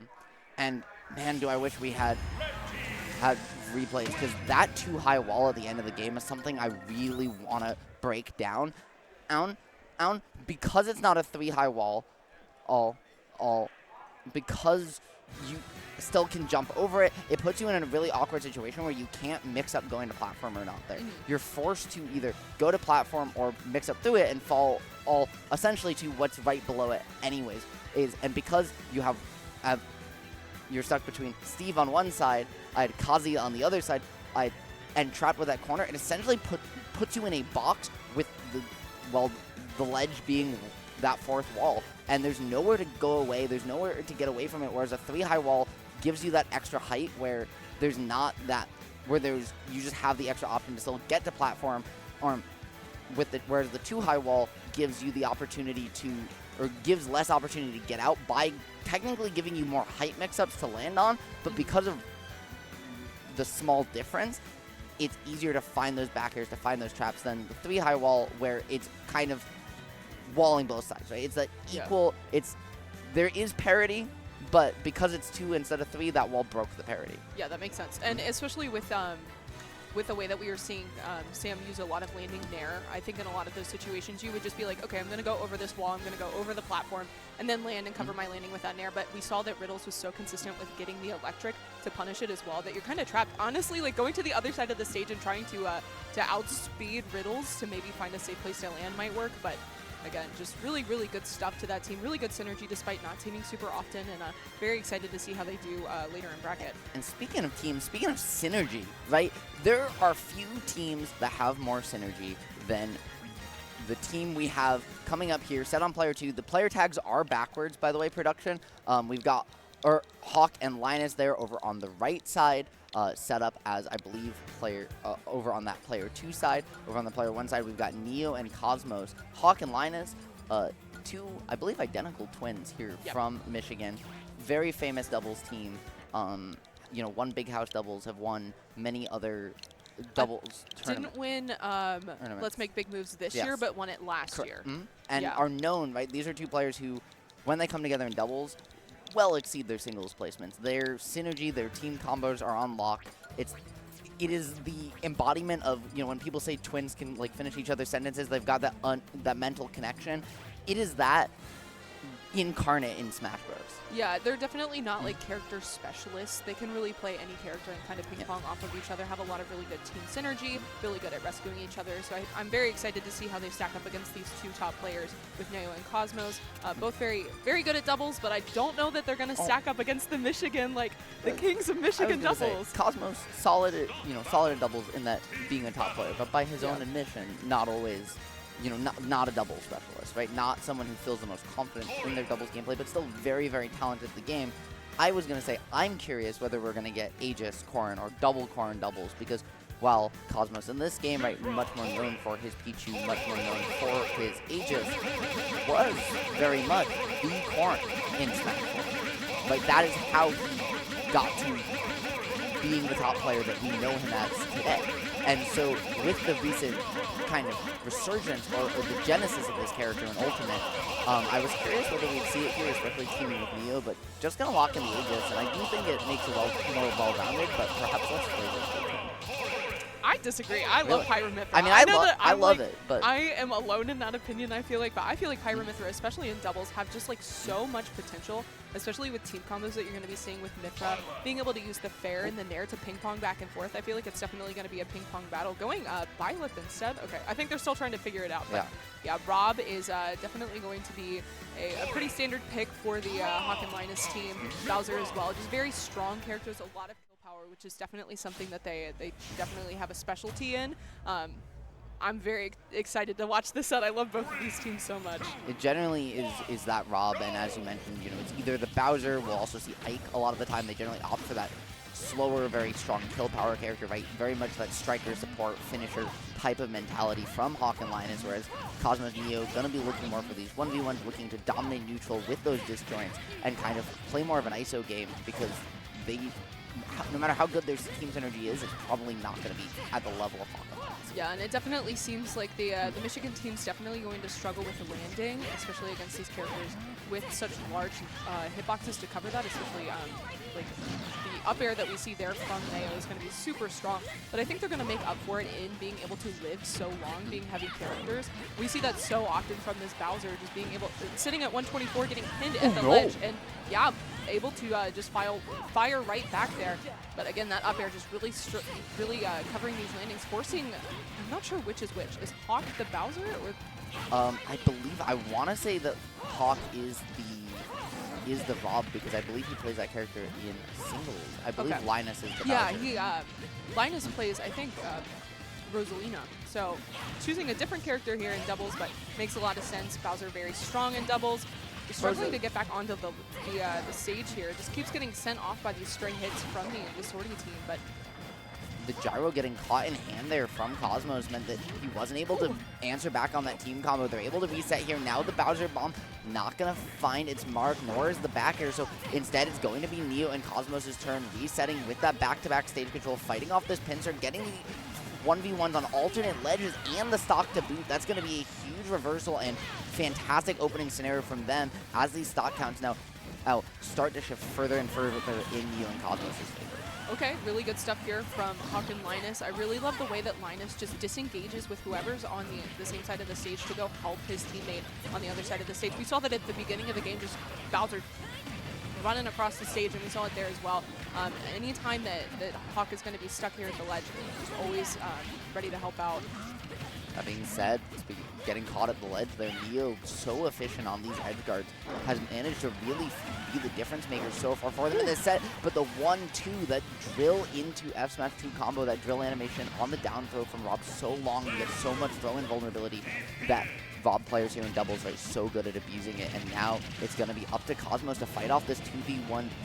It's certainly possible, especially with the speed that Aegis has, but man, is this a hard thing to do against Hawk and Linus. Yeah, that's a nightmare situation there, because they practice that stuff against CPUs all the time, just sitting there and ping-ponging back and forth, practicing these ledge traps. So you definitely want to be able to take it while your teammate's still alive, because as soon as you're stuck in that 2v1, it's going to be pretty much curtains closed. Yeah, and it's just so hard, right, to make those 2v1 comebacks in general. A character like Aegis, between foresight, the speed she has, certainly capable of doing it, but also the joke I make about Aegis is that Aegis is the Smash equivalent of a lemming. Of a what? Of a lemming. I don't know in what that it is. she's just going to run off stage sometimes and die. Yeah. Lemmings are a form of rodent that are known for running off cliffs. Oh. They just keep running and they What? don't see the edge of the cliff and they just run over cliffs. I'm surprised that there is still a species that have not been taken out by whatever, what's it called? Natural selection. Yeah, natural selection. Darwin. Thank you. I was never good at science. Hey, that's why we're Smash commentators, right? That's why we're Smash commentators. We're not scientists. But up 1-0 now, Hawk and Linus having the advantage here in this still best of 3 set as we move further and further here into bracket. Neo and Cosmos, though, not out of it yet. This is still winner's side as well, so some potential extra wiggle room to work with, but you don't want to be sent down in loser's bracket with how many fantastic doubles teams we have in this event. Yeah, there's some heavy hitters down there. You got Rab and Anthony as a cool Icy Mist and Sam, which we just saw. Copal and So Good Pop, that sounds like nightmare fuel to play against. So definitely want to hold on to your winners stocks if you can. And just running back, I like the running back of the stage here. You don't want any less space to work with, and PS2 the widest stage we have in Ultimate, so just a lot of room for these players to just play their pace of play. When you start to contend it, that's when you start to have a much harder time contesting in getting outclassed in speed, and frame data is something that Aegis can do very well, so I like this large space for these relatively slower characters.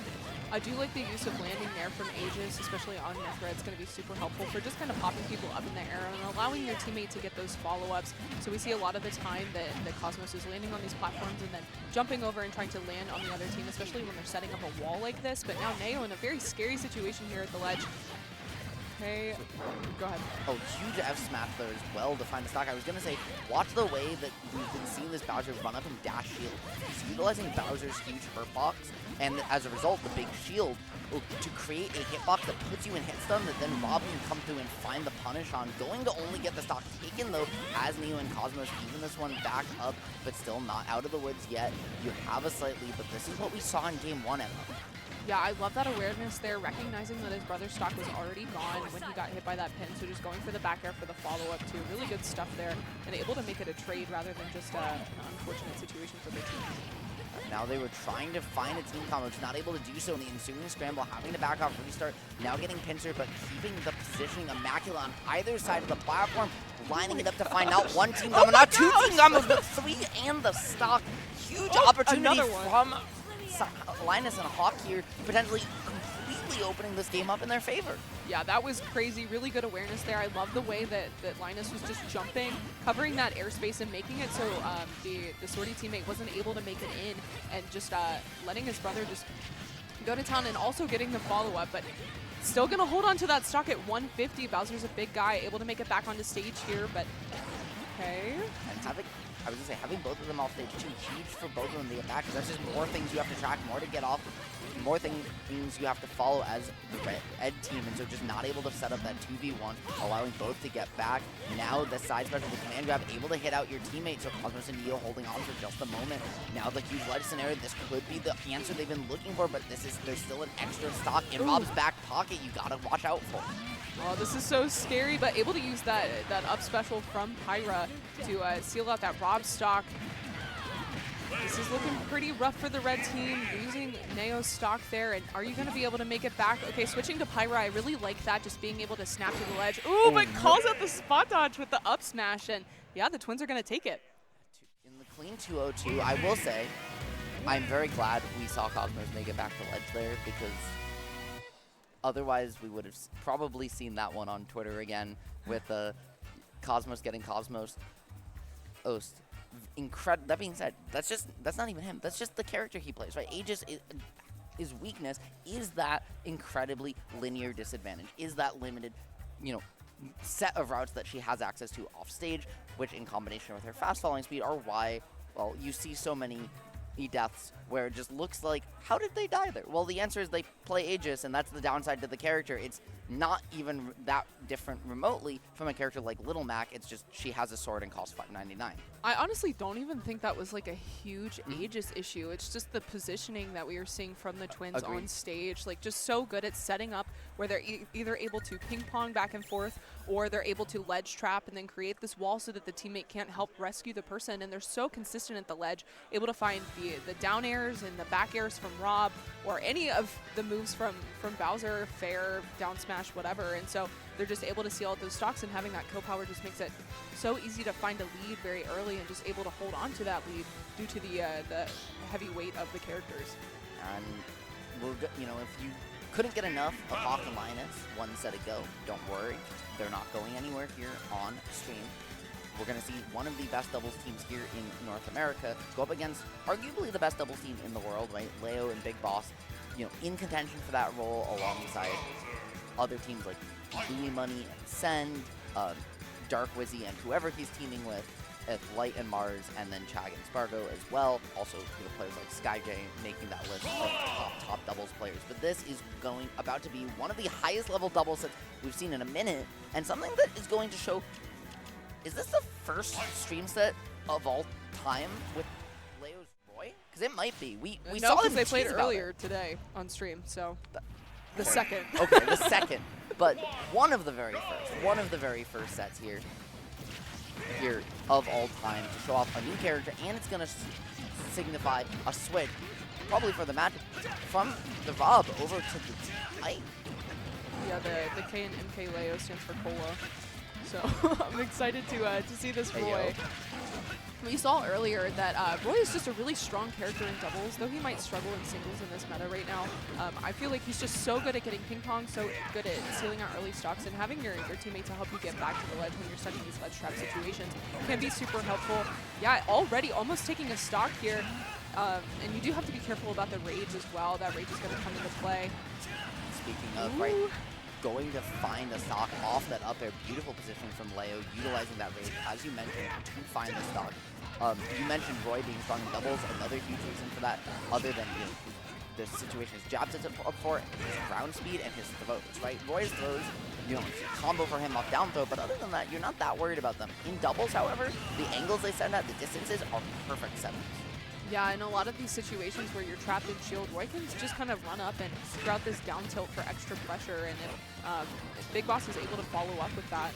Ooh, my gosh, that was so scary with that up smash, but sending off stage, just kind of letting Leo get back to stage, not really worried about it, but Leo struggling to take this Bowser stock. Oh my gosh, great team combo there from I think the names are wrong.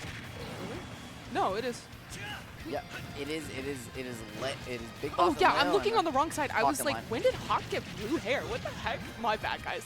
Yeah, so really good stuff there to the twins again. Okay.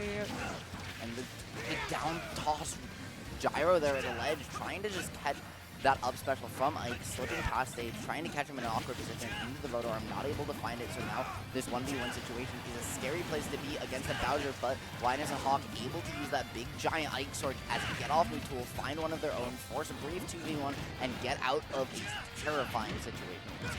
Ooh, trapped on the platform here. That's not typically what you see from the twins. Usually they're the ones doing the trapping, but struggling here, able to get that back throw off stage, might be able to capitalize off of that and able to find that stock, but in the meantime, his teammate dies. Okay, but this is scary here for Big Boss. These guys are so good at getting these ping pong situations and adding so much damage. What? Oh no! That was the punish of all time. That was crazy. And beautiful situation too, out of a relatively disadvantaged state for Ike as well, right? Like, he gets stuck up high and is stuck above Big Boss. So Big Boss is going to be looking for an up air or some sort of reversal. He's going to be looking to go high, probably not go to ledge. Bowser being able to force that to be an L between them, which again forms a full box because there's a bottom blast zone on one side, a side blast zone on the other, Bowser on one side, and Ike on the fourth. If you hit Ike, you get put in hit lag in your action, and you get punishable. If you don't hit Ike, well, then you're just between two of your opponents, and that's a terrifying place indeed. So great 8 positional situation to just swing for something, and because Ike's in disadvantage, trying to cover that high route where a Big Boss is going to go both as an escape and a chase is a very, very smart heads-up play that resulted in, frankly, a pretty sick doubles clip. Yeah, that was nice. Really good stuff for them. Excited to get into this game 2. Looks like we're struggling to pick the stage. Personally, we should legalize Paladin as Temple in doubles. No. Respectfully, no. I mean, in all seriousness, I'm with you, but we need more stage hot takes. So I'm here to provide the people. I'm glad that you can fill that role. I will be here to check you and tell you that you're being dumb. As you should. As you should. As you should. Between the two of us right now, I mean, my hair dye is fading, so I'm becoming more blonde. So as that comes, as the purple fades from my hair, you'll hear more and more stage hot takes from me. All right, but going to Smashville, I think this makes a lot of sense for both teams, especially with being able to kill off the side as Roy. Really love that landing there from Leo, just really trapping Bowser here at the ledge, but do have to be careful. We saw multiple times that Linus was able to get that back throw just to send off stage, and Roy is pretty predictable with his recovery, so that can be a little scary. And, you know, both these characters, right, Roy, Rob, love this stage in singles and doubles, too. Like we talked about there being a lot less space to work with, and nowhere here more than Smashville, very much the inverse of PS2 to find these early stocks. But as you mentioned, you know, plus these very predictable recovery routes from both Ike, you know, we talked about Roy's, but Ike and Bowser as well mean that you know you're gonna see some early stocks here. However, those small blast zones being very easy to kill means that if Leo and Big Boss aren't careful, they may just explode as well, and we're seeing that quickly. Right, these stocks are just vanishing. Oh, great save there, and not able to make it back. Yeah, just wasn't able to get out and save again. The red team's doing such a good job of covering each other. A lot of the times we see that Linus is trying to save Hawk, but the red team just doing a really good job of shutting out a lot of approaches, or a lot of the time we're seeing a lot of unfortunate situations where they will get trapped in the move as well. And so, yeah, blue team just really struggling to find their footing in this game so far. Yeah, it shows you how big, right, an impact stage counter picks can have. You know, we talk about them in singles, but even more so in doubles, right? Like this center platform, this small stage size has just completely opened the game up for Leo and Big Boss. There is nowhere for Hawk and Linus to get away. There is nowhere for them to land safely, and everywhere they do is getting covered by this massive Big Boss. Yeah, just retreating to center stage here for blue team, but red, oh my gosh, so much damage out the gate there. Just sending back off stage for Linus, able to find that F smash in the back air on Linus as well. Yeah, red team is going crazy this game. Smashville definitely a great stage pick for them. Yeah, even out of distance, you come off ledge, all of a sudden you're back in the scrap situation. That center platform is terrifying for everybody, frankly, on this roster, but Roy so good at setting you up onto it. Now dislodging Ike means a 2v1 for Bowser, a character without great frame data to contest a character like Roy without the disjoints, and no real ability to stay in the air to get away from Rob is terrifying. You have to find something cheeky. That's why we're seeing these aggressive back airs, but Emma, I don't know that he's going to find it. Honestly, I'm surprised that Linus is holding onto the stock for as long as he is with such the large hitbox that Bowser has. Like, honestly, really good stuff recovering to the ledge there and making it back as many times as he did. But yeah, red team just able to find that stock eventually and able to take that game too. Yeah, and doing so in as we mentioned, dominant fashion, definitely showing the comfort difference here on Smashville. It's something that I would expect probably Hawk and Linus to ban, or at the very least not go back to here for Game 3, right? I believe we're definitely in top 8 now. Do you know which round of bracket? This is winner semis. Okay, I thought so. I just wasn't sure because they did come back to stage immediately for the back-to-back, so I wasn't sure if it was, you know, if we were seeing something strange with the order happening. But Hawk and Linus now going to Game 3, having the counter pick advantage. I believe it is still best of 3 territory for them. So no, it's best of 5 now for top 8. Yeah, because it's top 6. Okay, I wasn't sure for doubles. Yeah, it's top 6. Doubles is going to be best of 5. So counter pick advantage here then on the line. I'm keeping in mind, right? Hey, maybe we don't want to go back to Smashville, but also, you know, as we saw with the importance there, this game is hugely important because the neutral stage, Hawk and Linus took, but when they got to pick the stage, Leo and Big Boss ran the table. Going back now to that starter they were so comfortable on here with PS2. But the question is, if they lose this game, suddenly they have to win on 2 counter picks that are very disadvantaged to them. Okay, love that fair from Linus, able to make it back to the ledge, just firing out a disadvantage, running across the stage with that Bowser bomb against MkLeo. But that counter, great great capitalization off of that, and gonna send them both off stage. But yeah, really struggling to find these grabs here from Linus.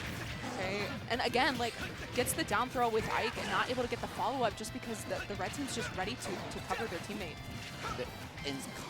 That readiness has been absolutely constant. We've been seeing it from the Hawk and Linus so far, and instead it's going to be the double drill. They were trying to use the quick draw to cover the get-up, utilize that get-up attack and vulnerability to find Ike off ledge. Instead, it worked out in the worst way possible with both of them losing their stock. Leo and Big Boss just really woke up here after game 1, and this is not the same team that we saw in that first game. They are a different beast. That Smashville game was definitely those, that morning jog coming to life. And the gyro has been putting in so much work. It's almost like a third teammate, just being able to interrupt anything that the blue team's trying to get started. And now they're both off stage here on the left side. Okay, are we going to see, yeah, gets that back air, but it looks like Ike's able to make it back to center. Gonna catch him with that up air, though. That was almost a disaster situation, not being able to land, but somehow Hawk and Linus are able to find their way back down with the Ike. That command grab, they're not going to be able to use the collateral hitbox in time, so it's a full-on off-stage scramble. Nobody's feet are down, and somehow it's going to be Big Boss coming out of that stock slightly behind. He loses his first one. However, they still have an extra one to work with compared to Linus and Hawk, so a little bit of breathing room gone, but not in a struggle situation yet. I really like that patience that we saw from Leo at the ledge as well, just waiting for his teammate to come off the respawn platform and able to get that double F smash, just able to reset those situations and find those kills. And Leo sitting at 148 right now, not typically what you see against the Twins, being able to hold on to your stock for nearly as long with the kill power that we have on that team. But Leo just doing a great job here of holding onto that stock, but able to find that F tilt to take it.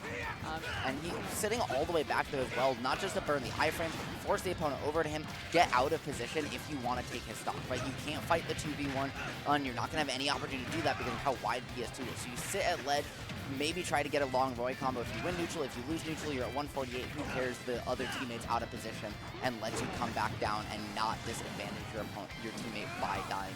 Huge heads-up play in positioning from Leo to stretch that stock off even without getting hit. Now, by holding onto it, compounding this lead, and that's why they're up a full 2 stocks here. Well, okay, up a stock now. I love that coverage that we were seeing from Hawk on the platform as well. But we're going to be able to find that back air from Roy, and now Linus stuck in this 2v1 situation. And we've seen that these guys have been 2v1ing the entire game, just kind of doing their own thing. So not having your teammate to save you, yeah, that's a rough situation. And I think just DIing out there to the blast zone. Yeah, that's a just go next scenario because you get thrown off stage, there's a Roy back at ledge who's going to down tilt you or edge guard you or something if you can make it back. Plus, you've got Big Boss going out, angling that laser up to force you to go low, because if you go high, the laser snipes you, and that's all she wrote. If you go low, well, there's a giant robot right in front of you. Yeah, that down air hitbox is huge. You down air, even just forward it, right? Punch you into the blast zone. There was nowhere left to go where that Bowser can really get away, and so Linus and Hawk just said, you know what? We'd rather just take a second, breathe, reset, head on to the next one. To keep you guys updated on what's happening in losers right now, we have Icon and Doorstop versus Copel and So Good Pop. We also have Icy Mist and Sam versus Broly and Spectre, and then I don't know if it's J-Jaw or Hey-Ha. It's J-Jaw. J-Jaw, okay. J-Jaw and who's the teammate that we got here? Lazy Zach versus Hunter and Shiny Okay, Mark. so Lazy Zach is a Minneapolis player, Minnesota. Okay. He is a Sonic player. I believe he's ranked there. I don't know a team. Kirby Sonic? Ooh. what he is on the PR. Yeah, they also teamed, I believe, at Let's Make. It was either no, not Let's Make the News. It was a Collision team. I don't know how they did, but they are a team, that has come together right from these 2 different regions and does do so semi-regularly. So something interesting to keep an eye on down in losers. But for now, Emma, we've got game 4 on our hands. Yeah, swapping off of Ike and going to Rob here, maybe looking for that extra recovery or being able to ping-pong a little bit better, but that extra size on you might make it a little bit easier for MkLeo to find a lot of these straight hits that have been setting up into so much damage with these team combos. Yeah, I think you also just feel like Ike, as a character, you don't have the speed or the frame data to keep up with a character like Roy. And where you then, your benefit is the juggle, but a character like Rob can stay up there for so long. I think part of it also is just the mobility, and as you mentioned, that gyro being such an MVP for Leo and Big Boss, maybe they just want one of their own to kind of even up the table a little bit. but using that Nair, actually using it at the same time that it's going to work out for the blue team, able to find that F smash too. That Rob grab has just been super beneficial for both teams, able to find a lot of these follow-ups, especially with the strong F smashes from Bowser and Roy. Okay, but this is a situation for MkLeo, able to get out of it, sending Linus off stage. And now red team holding down center stage, but getting a little separated, and it's going to cost Big Box his stock. But Leo's still holding on, right? In his last disadvantage, they almost turned it into an advantage if his teammate didn't come back. That drill, once again, being the MVP, I think it's safe to say one of the best throws in all of doubles as we've seen so far from these two teams, right? And now it's just Leo somehow again attempting to stave off an early demise, fighting back these 2v1s like nobody's business and forcing Linus and Hawk off of him. They've managed to keep this game a lot closer than we've seen the last two go, but this is still a far cry from what we saw in game one, and you have to wonder how many tricks they have left to pull out of the bag. Little miscommunication there between the red team, I think. I think Big Boss was looking for an F throw, so he was able to find that up smash, but Leo going for the down throw instead, but still doing a really good job of holding down the center stage, using that side B to send off stage, but ooh, able to get the follow-up too. Really good stuff there from Big Boss, capitalizing off of Bowser being off stage, but gonna struggle to make it back to the stage here, it looks like. And great feedback as well from him to drift into the blast zone to avoid losing his stock, able to find his way back for it. Now pressuring Linus Hawk once again, both ledgers. Leo gonna get put in the corner, allowing a brief 2v1, but just not able to capitalize. So now you have to go back, keep your team out of disadvantage. Somehow Linus and Hawk still haven't closed this one out yet, and now it's gonna be Leo and Big Boss's turn. Rob sitting at 165 on the blue team, holding onto this stock, and that rage is going to come into play as well. Able to use the gyro to send Big Boss off stage, but not able to capitalize off of it. Leo back on play here, especially with that invincibility off the respawn platform. Have to be careful because he can definitely just drop down throughout an F smash, and that can be your stock. Yeah, that shield was getting real low for Linus and Hawk. Rob getting caught in an awkward position. Now going into a huge advantage state for the red team. They're going to find that back air force, or is blue team to a last stock situation, which just like that, the stock trade came out. Now it's a 2v1, and Emma, I think this might be the end of the road for Hawk and Linus on winner's side. Yeah, using the share stock there, and it looks like Bowser's really struggling in this 2v1, so I'm not sure if that was the play. Maybe hoping to hold on to the stock for a little bit longer with stalling off stage, but yeah, just not going to be able to do it. Now Bowser's trapped here on the platform with Rob and Roy just smacking on his shield. And I think you just expected, right, that Rob being able to survive so long has been stock tanking for both teams so far in this set. That, you know, maybe you just say, okay, though I'm at a high percent, we're so good as a team, we're not winning the 2v1 against these two, but just not able to find it. Even though you get the trade at the end, say, hey, at least we got them down to a respectable last stock apiece, not able to close it out. And Leo, Big Boss, making their way to winners finals. Hawk and Linus going down for losers semis in, I'm just going to say, Emma, what might potentially be a grand finals preview, because two of the best teams in the world right here that would just graced our screen. I really do want to point out how well Linus did in that 2v1 situation consistently. Like, if anybody's going to know how to DI Rob up air, it's definitely going to be the person that's playing against Rob a lot. But just able to hold on to those stocks in a lot of situations against two players that are so strong that usually it'd be like 10 seconds and you're gone, but just able to reset the situation, make it back to the ledge consistently. The recoveries, avoiding the Rob down air at the ledge there as well, just doing a really good job with that. But essentially, at the end of the day, it's going to be really hard to win that 2v1, especially as a character like Bowser. But I really think they put up a great fight, and I'm very excited to see what they're going to accomplish in losers and would love to see them in grands. And speaking of excited, again, production, those tags are backwards, I believe. That is SHADIC sitting down on the right side, so it's going to be SHADIC, Dark Wizzy, and Onin, Riddles. Right, we're talking about players who love doubles, players, you know, who aren't necessarily teaming with their static traditional team, but still go on a run no matter who they're with, right? And we mentioned Onin, we also brought up Dark Wizzy now sitting on the other side of the screen, teaming here with SHADIC. Dark Wizzy, one of those doubles players who, it feels like no matter who he teams with, you see him in these top 8s. Yeah, for sure. All right, and this is going to be the other side of winner semis. So SHADIC and Dark Wizzy defeating Icon and Doorstop, and Onin and Riddles taking it over Icy Mist and Sam. We saw. We did see that, yeah. Really, So yeah. that was a very good set. Very excited to see how these two stack up. I will say, I do wish we got to see SHADIC or Doorstop Icon on stream versus SHADIC Wizzy. That sounds like a really interesting set between I assume doorstop or still on the ZSS for doubles, or is Yeah. in that comp? Yeah.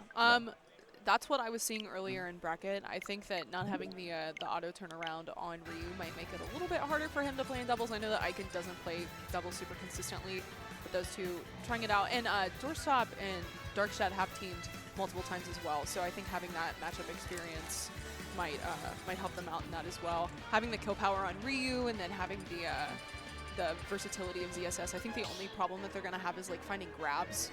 But other than that, I feel like that team probably works pretty well. Yeah, it's definitely something interesting, of one of the more interesting ones in what I think has been a very interesting doubles bracket overall, and someone I hope we get to see kind of make their way back through Losers 2 stream later, because they'd be fantastic. But in the meantime, SHADIC and Dark Wizzy in their own right? We saw, the success Corrin has had in singles recently, earlier with Neo, right? We saw that this character does just as well in doubles. The amount of space those options cover, the amount of tech chases, frame drops they set you up with, only get better in the doubles format as well. Those throws, like we talked about with Ike before, like we talked about with Roy, are kind of those standard sortie throws. They don't send you super far. They're not great in singles, other than up throw, but in doubles, again, they are going to set you up 7 ways to Sunday, and a character like Mario will capitalize on those. For sure.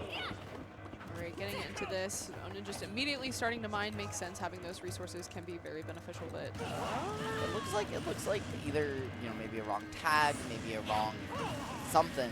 They are just maybe it's just a button check. Nice. They are going to restart Onin, building us a couple little treats for the folks at home here on Genesis Smash.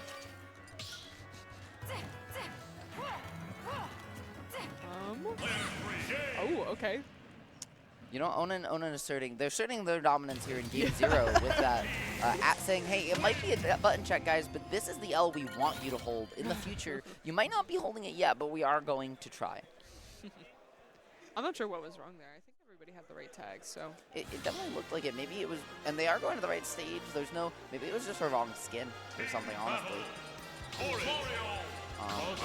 Yep, that looks like what it was, because Onin locked in the Alex, everyone else locked in the same skin. So maybe just like an aesthetic difference, but you want to make sure players are comfortable. If someone catches it when they just start, if someone presses the start button too soon, you want to get back to it. Hey guys, do you mind if we reset so that I can go your guys' team color? Is that okay? I just realized that. That's so cheeky. Alright, but getting into this game, and it looks like Onin doing a really good job of covering, covering Riddles, getting back to the ledge here. Decent damage on the yellow team already, but it looks like SHADIC's firing right back, able to string a couple of those fares, not able to find the up air to finish it off, but still decent damage output there.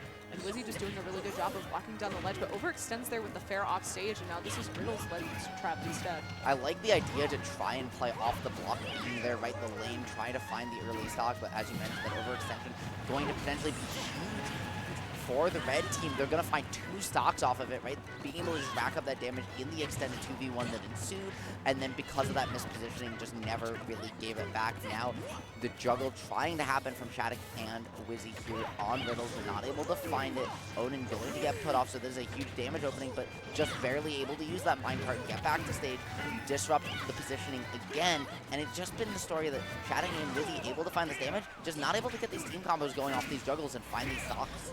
We are seeing a lot of double jump from SHADIC in center stage as well, just trying to cover a lot of those high recoveries, because a lot of the time we're seeing that Onin is using the Elantra towards center stage very high. Oh no. But if you do see an overextension, not having your double jump off stage as Corrin can be a death sentence, so do have to be careful about that. And speaking of death sentences there, Emma, Corrin came off the Angel platform with a death sentence, but had to because he went up to try and contest Onin all the way in the top blast zone, got caught by an anvil at not the higher percent, just about what he was at now, and lost his stock at 50. Onin gonna go back and dunk him just like that. 2 stocks about as fast as you can blink, Emma, and all of a sudden, it's gonna be Wizzy being asked to do this one by himself, takes 5 stocks. Ooh, okay, Wizzy able to find that up smash though, taking Onin's stock, but definitely has a mountain to climb in front of him. Yeah, Riddles just trying to find this electric to seal out this stock. However, as long as Steve is alive, that auto turnaround will not be online for Kazuya. The second we go to a 1v1, it will lock in. So something to keep in mind that it might be Kazuya that you're trying to kill first here as Mario, just so that you don't have to deal with the auto turnaround later. Great. Ooh, okay, but able to find that stock there using the Nair, able to kill off the top. But, okay, you got it, I guess. Just made like a nice little you contraption make there. that platform there because he has to land on it, can't drop through, can't drop to the ground, so he has to stay on top of the platform. You can sit under it, mine and build your resources under the platform, and then trap their landing super well because of the 2v1. So super heads up doubles play to build those walls under the angel plat, and Riddles is just gonna say, come here, give me a hug. Yeah, that was actually like a pretty crazy 2v1 there for Dark Wizzy. Was able to find a few stocks and able to find the Onin stock off stage with the fair. Almost had that Riddle stock as well, getting that up air ladder. Not able to finish it out with the up B, but Riddles just said, okay, we're done with this, and just immediately takes him off stage.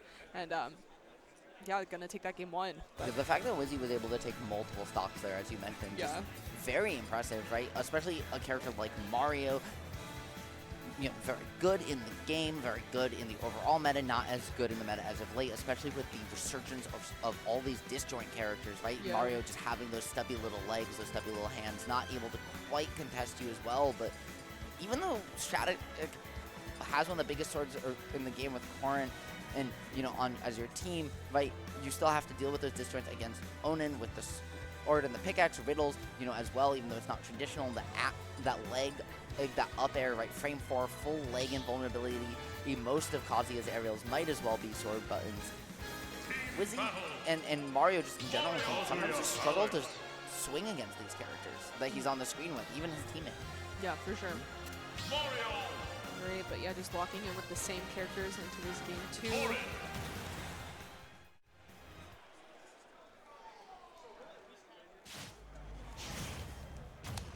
We definitely know if they get in another 2v1 situation who's taking the stock, though, if that happens. Oh, yeah. So.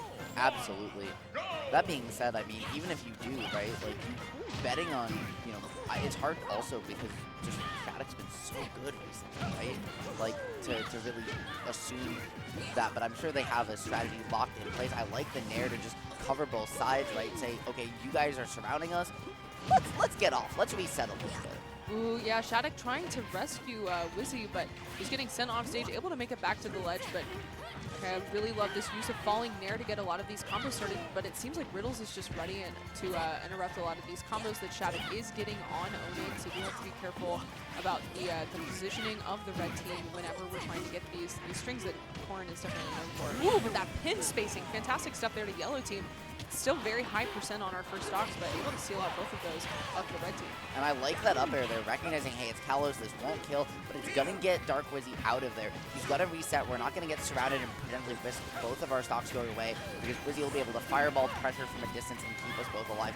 He is going to lose his stock first, but because of that, they're able to survive a little bit longer, rack on a little bit of damage here on to Riddles, and still keep a decent lead going. Now racked into the corner, there's a huge opportunity for Onin and Riddles. They're going to find so much stage control here. Wizzy desperately fighting for his life to get out of dodge, and is going to manage to keep this one from getting too far out of hand somehow. The same issue that we saw with the twins of Rob landing on top of Riddles, it's the same issue that we're seeing with Corrin as well. A lot of the time you're going to be using a lot of that falling Nair to get a lot of these combos started, but if Riddles is ready with the parry, that can be the end of your stock regardless of what % you're at. So you do have to be very careful about that. Doesn't have a jump off stage, but able to stall there with the neutral B. Ooh, using the armor to avoid that pin. Yeah, that was huge from Riddles and huge from SHADIC too, who I think was trying to use the weak hit of the pin to hit the weak hit on Wizzy and the strong hit on Riddles to both get Wizzy out of there with the knockback, but also to just dislodge Riddles. Even though it didn't work out, great idea from both players. Now though, you have to just somehow dislodge this Kazuya that's pressuring both of you at once, forcing you both to the corner, and then is allowing Onin to just sit center stage, mine, build these resources, and just limit the amount of space you have to work with at all. They're doing a much better job now than game 1, but even with their adjustments, it's still even here. Yeah, it's crazy that this is even because I feel like stocks have just been flying this entire time. But not a great combo there. Honestly, the yellow team is comboing each other with the red team a lot of the time, trying to go for follow-ups or trying to save and just not able to find it. But red team holding down center here, not able to use the pin, just recognizing and dropping instead there. but this is kind of just like a big mess here in the center stage, trying to find footing. And SHADIC, they're having to roll, not able to have the startup time to get Nair online, to get out of dodge. Going to almost send Wizzy the wrong way into the blast zone, but not going to just yet. So one more chance for the yellow team with their backs against the wall here. Riddles trying to find a huge reversal on the lowest percent person left on stage. Everyone at kill percent. Emma, this is anyone's game too. Wizzy, SHADIC trying to hold on to a chance at keeping the set even, trying to not give up the counter pick advantage for sure in this set, but they are running out of chances. Yeah, Riddles just reverting to what we saw at the beginning of that game where he just like smacks SHADIC away and then they go back to 2v1 and does a great job of finding both of those stocks there at the end. Riddles definitely clutching up and taking this game too. Yeah, he really did lock in and lock out there.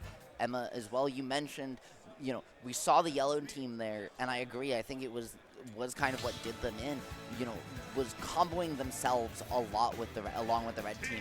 It felt like there was a lot of times as well where they would go for a team combo and try to transfer a hit too early. And so Wizzy would go for that one extra up air with Mario when SHADIC would try to forward air, and so would end up hitting Wizzy off stage as well, when instead of just fast falling and swapping out back to stage. So there's just a couple chemistry mishaps, I think, coming out from them that, you know, ordinarily aren't that big of a difference, right? They're here, this deep in bracket, but they, you know, they are gonna start to bite you when you go up against players of Onin and Riddles caliber. Yeah, for sure. I think having that synergy of recognizing, like, okay, I'm going to get 3 up airs and then I'm going to pass to you, or I'm going to hit the fair into whatever and then pass to you is super important so that you're not interrupting each other, and I think that's something that's kind of been biting them in these past couple games. But I think if they're able to clutch up and try to space out a little bit too, just not be so close together, I feel like it's definitely biting them too, especially with the large hitboxes that we're seeing on Corrin. If we're just able to put a little space in between us, use the fair to pass back and forth, then that might be a little bit more beneficial. But right now it looks like they're going pretty even. Wizzy almost dying despite being the lowest percent person, and SHADIC just struggling to get back onto stage there. Riddles able to find that with the ledge trump into back air, so really good stuff there. And Onin as well on the other side, right, simultaneously wrapping up the stock, so now out just down a full stock, backs against the wall. This road is starting to run out of room for SHADIC and Wizzy. They're able to get on the board here with a stock on Onin, clean it up with Riddles in return. Great edge guard from SHADIC to keep them in this one. They were so far down just moments ago, Emma, but once again playing this one back to even those blocks, though SHADIC having to use the pin on the wall, something you don't see very often, to find his way back to stage. Heads up awareness to hold on, but not out of dodge yet. Somehow they weren't able to convert that edge guard. That was crazy recoveries there from SHADIC, definitely showing that a very strong Corrin main, able to use all of the resources to make it back to the ledge. But now Wizzy's struggling to make it back, able to just thread the needle through all of the stuff off stage. But that he found that back too is also impressive. Right? It looked like he was about to lose his stock. Unfortunately, SHADIC had to bite the bullet for him to hold on to that one. So now at 119, Wizzy here, right, just a moment away from death, but at something that Kazuya Steve with Diamond so good at providing to their opponents. But as you run out of room here to breathe, you have to remember, one overextension could just be death for you. Ooh, on that throw end lag, it is going to be Wizzy losing the stock, but they are going to wrap up Riddles in turn, and that's honestly the best case scenario for them. I love how comfortable SHADIC is going off stage and finding these back airs against Riddles, able to find the high recovery, able to do the drop zone earlier and find that back air as well. So just very comfortable off stage, despite it being like one of Corrin's weaknesses is her recovery, but just if you're able to find that back air, it can be huge because Riddles is such a heavy character that it's really hard to find these stocks, and Kazuya with Rage is a huge problem. Oh man, the value 2 for 1 on the electric. You electric your teammate, you don't care, you electric them again, because guess what? You've got all the time in the world, and that throw's got end lag, Emma. So it's gonna be Riddles, it's gonna be Onin, racking it up 3-0. Onin going to defend the hometown here in doubles. Move on winner side. SHADIC, Wizzy still not out of bracket yet, but got some work left to do for sure. We've got MkLeo, MK Big Boss going up against Onin and Riddles here in winners finals. We are just running through the winner side of bracket, so it doesn't look like we're going to get down to losers very much here. For an update, though, we have Copel and So Good Pop 2-0 over Doorstop and Icon. Icy Mist and Sam are 2-1 over Broly and Spectral. And then J-Jaw, and Lazy Zach over Hunter and Shiny Mark 2-1. Wow, that's an impressive. That's that again Kirby Sonic team taking it over Pikachu Steve. Both of those teams, man. Yeah. I'm glad I'm not down there. That game though, that last game from Onin, he started to do something that I think we really need to watch for in doubles, but also in singles. He was building he was drifting back, giving up potential juggles on paper to build a 4-high wall. So either you land on the other side and he gets a bunch of mining because you can't jump over it, or whether in the air or grounded, if you do, you have to double jump. And once you double jump, he is either trying to catch the double jump over the wall with a back air, or if you're trying to land on it or land over it, which a lot of people go for because it's 4 high, he is intentionally building these blocks on the grid edge so he's not landing on them and is able to go back and trap your landing as well. He's intentionally using the blocks to put his opponents in landing line, and it's a huge optimization that Steve players don't do, something that Onin has been doing here in doubles and something to watch for both here in the rest of this bracket and in singles as well. For sure. All right, blue team already trapped here off stage. Riddles getting a ton of damage here on Big Boss, but now kind of resetting the situation. Onin firing back, sending off stage, and the blue team just really struggling again. Big Boss losing that stock pretty early in, only 30 seconds in, but MkLeo firing back here, getting a lot of damage here on Riddles. And this is something, a set that has the potential to frankly go to time. It is also a set that has the potential for each game to last sub 60 seconds. And these characters are so good at taking stocks incredibly fast. Leo here potentially in dangerous territory. One whiff is all it's going to take. Kazuya does not hold any prisoners. You're going to see the down throw, but not able to get the follow-up with the up smash, but able to find the up air there on Riddles, able to seal out that stock, which is super important. A lot of the times he can just kind of float off stage, hold onto that stock forever, and then you have to deal with Rage Kazuya.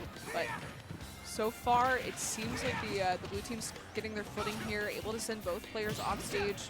Yeah, nice parry. The laser bounce as well to catch Onin out going high because of the platform. Finding that angle was beautiful, gave just enough time for Leo to get back to stage. Now the Nair as well, this defensive coverage to work around again that 2-high wall under platform. We talked about the benefits as opposed to the 3-high one we just saw earlier, but now we see it coming out again. Leo and Big Boss though playing so well around it that they're going to clean up 2 stocks, and even though Big Boss loses one here, you're pretty okay with that. This game is even, and you are fighting it back after losing those first stocks so early.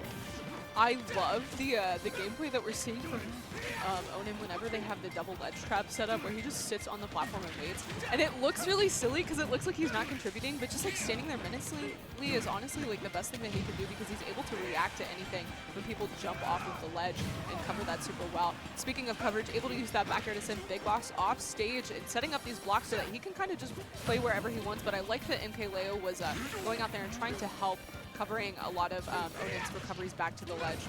And Onin's route there as well, you saw that 2-block space using a nil 3 there to find his way back.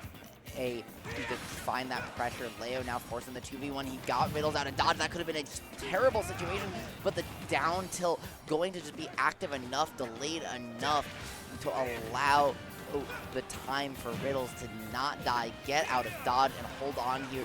Leo was potentially about to work some magic, but instead is going to still be trapped in this 2v1. Somehow still finds the stock on Riddles, but now is going to say, hey, we're going to run this back.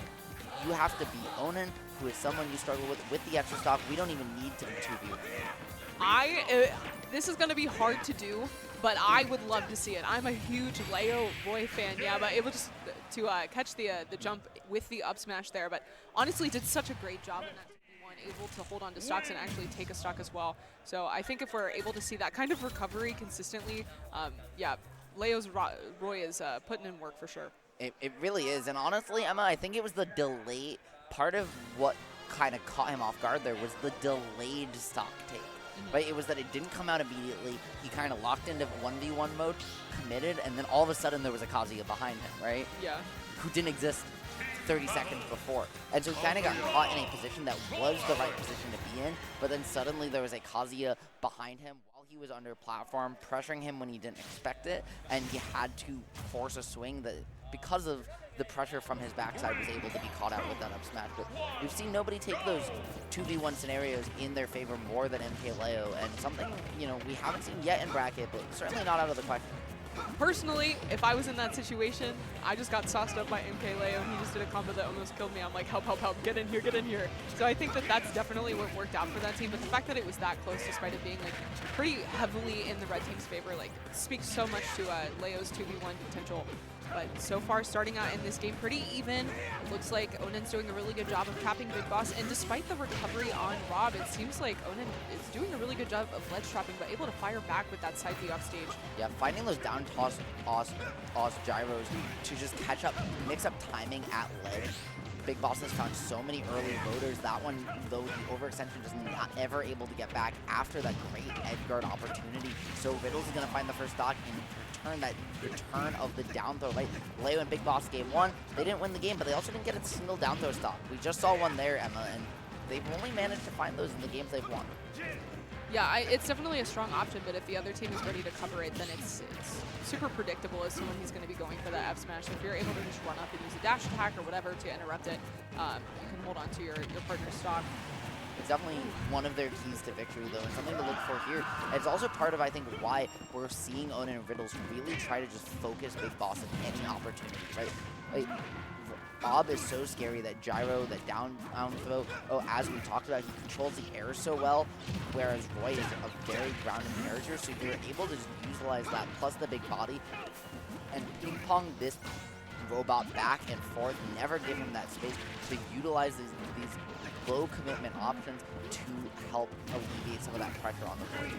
Love that call out with the up smash, not able to find the stock though. Onin, great DI on that, but great DI on that Rob up air as well. Definitely a harder move to DI. Able to hold on to that stock until 151, but finally able to find it with the down smash off stage. I love that laser angle from Big Boss, but he's not going to find the mash out, and the minecart's going to carry him all the way off the highway to hell, going to lose the stock, and just like that, it's going to be blue team on their last stock. Onin and Riddles now one stock in the tank extra with the huge damage there from Onin as well. However, that laser not going where you wanted it to.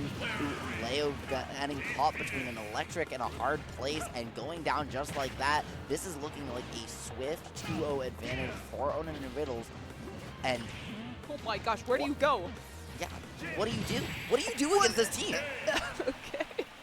Emma, we were talking about how scary, you know, everyone was in the meta of Kazuya and Steve and singles. People were like, they were going to dominate. That hasn't happened yet. There's strong options, yes, but dominant, no. However, here in doubles, I don't know. We might be witnessing the dawn of a new age because this looks terrifying. Yeah, that big body Rob off stage in a war zone. I don't know where you're supposed to go. The high recoveries, Riddles was so consistent with finding like back airs, or even just being able to use like an up air or nair with that kill power on Kazuya has been really hard for people to get back to the ledge. And even with being able to use the up special from Rob to just kind of stall out there, like they're so comfortable going off and killing you anyway. And I think also this Onin Riddles team is giving me nightmare because normally, right, what you do to deal against electric is you either outspace it or you run away from it, right? But Riddles has done a really good job, and Onin's done a really good job of building walls behind his opponents so that when Riddles is going for these electrics, he's doing it with your back literally against the wall. There is nowhere to run, nowhere to hide except get caught by the most terrifying button in the entire game. No. And that's... Oh my god. We're just going to the other side of the stage to try to help Riddles. I really like that, just building a wall and disengaging there from Onin. But big damage here, has the gyro online for MkLeo. And Riddles getting trapped by the minecart there. Leo able to capitalize and find that follow-up with the F smash to find that early stock. Yeah, huge awareness from Leo to capitalize off of that with Big Boss as well. He was able to do a kind of side reversal off the gyro, keep Onin in the corner so Onin wasn't able to even apply pressure to help dislodge him. And huge early stock from the blue team now with their backs against the wall here in Riddles. Winners finals. Riddles now trying to find the stock on Leo, not going to do so just yet. And you know what they say about Leo, right? When he's down 2-0. Well, the game might as well be a 0-0, and trying to make that even more true in doubles than singles, as now Big Boss finds a stock, and this one is starting to get out of hand for the red team. Yeah, overextends a little bit there. Off stage is Leo, but Big Boss able to follow up with the back air to cover him.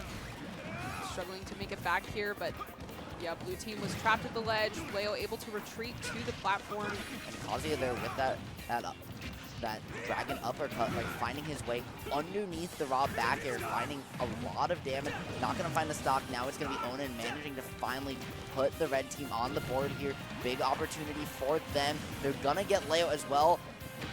And not Riddles just yet, so the full scramble is going to result in an even stock count, but now Riddles off stage, put in the corner. Terrifying scenario again, barely fighting his way out of dodge, barely holding on. All the resources gone now, and Big Boss finally going to clean it up.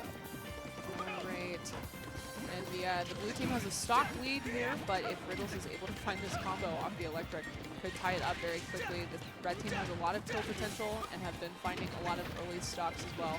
I think honestly, like the big tide changer was being able to find that F smash at the beginning of the game and starting the red team down a stock. Yeah, having to play from behind like that has meant that we don't see Onin getting all of these resources, getting this early diamond. He has it now, but having it now down a stock, or I guess at an even all of a sudden game, just like that, Emma, we're right back in the same scenario we were before, or they were doing such a good job at keeping the pressure and limiting Onin's resources, but now there's a diamond online, now the stock counts early, and all of a sudden, they're up. Onin and Riddles look just absolutely untouchable right now. Yeah, a lot of the time we're seeing the down throw from Rob, and then Leo's able to find the follow-up, but they've kind of been baiting it a little bit, and Onin able to find the F smash there as well. And this is what we're talking about, finding the electric, but Leo able to find the shield in the nick of time. Hold on. Gosh. That being said, it is a 1v1, and this is Boy versus Kazuya, high octane singles. We're normally used to seeing this versus Cola, and not, but Riddles, right, one of those players as well who has had such a good singles record against Leo recently. Like the last couple times they've played, that you knew he's comfortable, right? We've all seen him do it before and just locking it down, especially in the one stock scenario where there's no character you want to fight less in a one stock game than Kazuya Mishima. Yeah, no, for sure. Yeah, and I think honestly that last game, especially at the end, was definitely the Riddle show. Just honestly, all of the games, just able to clutch out a lot of the last stock situations, having the combo potential as well. And we saw multiple times he just back-to-back fires out the enemy stock. So really good stuff, especially in those stressful situations. Not that it was too stressful because they were up 2-0, but very excited to see those guys in grands again. Yeah, I am as well. Production, did we lose the cameras? Yeah. We lost the cameras. Someone, a very funny picture I believe of someone, Sam. yeah, I believe they may have gotten unplugged somewhere. We're getting the words on that in just a moment. In the meantime, we're just gonna swap over to the gameplay for you while we get that sorted technically. But Emma, this has been such an interesting doubles bracket so far. We've got Hawk and Linus versus Icy Miss and Sam over on loser's side now, and I believe we're jumping back a couple rounds. Just we got a little bit ahead over here on winner's side of losers. So gonna go back and rewind time a little bit to run it back now. Yeah, so we're gonna have the Twins versus Icy Mist and Sam. Icy Mist and Sam from Pittsburgh, and team pretty consistently, but nobody teams as consistently as the Twins, so I'm excited to see how these two stack up. I don't think that they played in winners, but I can definitely check. I don't think they do, because I believe we saw both these teams lose. Yeah, So they definitely didn't, because we would have seen it before. No double jeopardy yet here. And it is going to be the Hawk and Linus locking in the Robs, learning from their mistakes over on winner's side, not trying anything with Ike this time round. So it's going to be, who's the better Rob teammate here, Samus or Bowser? And all of top 6 is going to be best of 5, so this set will also be best of 5. So we're going to see a little bit more of both teams, which I'm very excited about, especially with how much synergy both of these guys have. So, and honestly, like, you know, we were talking about teams that have synergy as well, as you mentioned, right? Icy Mist and Sam, too, so good at juggling back and forth, especially in those vertical strings. things, but this time it's just gonna be Icy Mist finding herself on the receiving end of one, Sam having to get her out of dodge, but it's gonna be the Rob to Rob combo as you find the catch, almost trying to Flying Fortress you off the top. Linus and Hawk aren't gonna find it though, but Icy Mist and Sam just have not been able to keep their feet on the ground in this game one. Yeah, I think a big problem that we were seeing for the Twins versus the MkLeo and Big Boss team was that they were just playing so fast, and I think the Twins feel a lot more comfortable in a lot of these 2v1 situations where they can ping-pong back and forth, find the follow-ups, and I think that Icy Mist and Sam are going to have that slower playstyle that they're looking for, using a lot floatier characters in Samus and Rob, and we also saw that both of the blue team are very comfortable off stage, just kind of planking at the ledge, waiting to slowly get back on the stage, and I think that might play into the Twins' favor for sure. Yeah, I absolutely agree with that, Emma, as now, though, speaking of playing the Twins' favor, you certainly played into their back air there, losing the stock, and just like that, now the pressure is on. Like, Icy Mist and Sam are down one here. While that doesn't seem that much like mud, it can be so hard to dislodge Rob here in doubles, right? He's so good at just sitting back, playing in a position that you can't really contest, because doing so is going to force your teammate into a 1v1 that they're losing. And so you're just going to sit back and hold on to these stocks forever, right? We're seeing Linus and Hawk do this to perfection right now. Ooh, okay, love that drag down up air, able to find the up tilt follow-up with Bowser. That down smash going to send Linus off stage. Getting back onto stage versus Rock can be very hard, but able to do it and find the F smash on the blue team. And from Hawk and Linus there, that was a huge Nair opportunity. Icy Mist getting her shield out to prevent the same amount of drift from coming through, meaning that it didn't get to contest the punish. However, still able to hold on, clean up the stock, and just like that, Linus and Hawk now up for the moment. However, they're not going to for too much longer. That being said, even though the stock times even, it's still kind of the same game where Icy Mist and Sam just have felt like they're in disadvantage from start to finish. I think stage positioning also has a lot to do with both of these teams. I think the red team's going to prefer to be in ping-pong situations where they have the blue team trapped in between them and can just kind of smack them back and forth. Able to find that Bowser bomb kill though, and Icy Mist struggling to make it back onto the ledge. Sam trying to go for the save there, using the side B to send Sam off stage, but not able to find it. And now both the blue team is trapped at the ledge. Hold on, the 2v1 in there. I like Sam just waiting to apply the pressure, try to find the perfect time to help her teammate out. Not going to do it though, and now it's the 2v1. Icy Mist is out off the table. There's 3 stocks to take. One of them's the Ditto, and you've got a character with a command grab and another side special that might as well be one to contest. This is a nigh impossible situation, but Sam is going to try and make it happen. Throws the gyro up, and you have double gyros to worry about, so this can be a little scary trying to get back to the ledge here. Able to avoid that down air with the air dodge to the ledge, which is not something that you typically see from Rob. I feel like he's pretty comfortable with just making it back without the air dodge, but these strong characters are able to go out with just the fair to find that stock, and really clean game there for the Twins.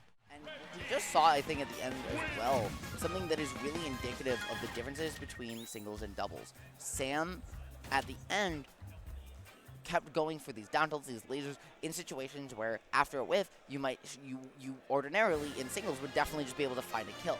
And for those less aware with doubles, they might be at home wondering, well, why didn't Sam go for the kill there? And the answer is, well, because your moves have end lag too, and here in these 2v1s, if you just find that one kill, the teammate's gonna come in and kill you for it, and she has her back against the wall. So she was trying to use those lasers just to create some space so that when she finds that swing for the stock, the other teammate's not right there. And Triple Rob. I was gonna say, is this subspace emissary? I think that the blue team feels very comfortable when they're in a position like this where they're able to just throw the projectiles out, especially when Icy Mist is Samus, just being able to use the charge shot. But I feel like charge shot's not something that we really got to see a lot in that previous game. Maybe worried about the reflection of the side from Rob, but not going to come into play here, I guess, because we're just going double Rob instead, maybe looking for the Nair potential to ping-pong back and forth and using a lot of this gyro to send off stage instead. Yeah, I think those gyros, those lasers, but also just, as you mentioned, Nair, right? The ability, as we talked about, for Rob to tank stocks and just live so long here in doubles because he's big, but also can just fly forever, cover so much space, really go deep for some of these edge guards. that I think, you know, there's a lot of benefits where when Samus isn't working, when you're getting punished for the floatiness, when you're not able to get charge shot, why not go with this character who, worst case, you can still play in that slow zoning way you might want to with Samus, but maybe offers you more versatility for the most part.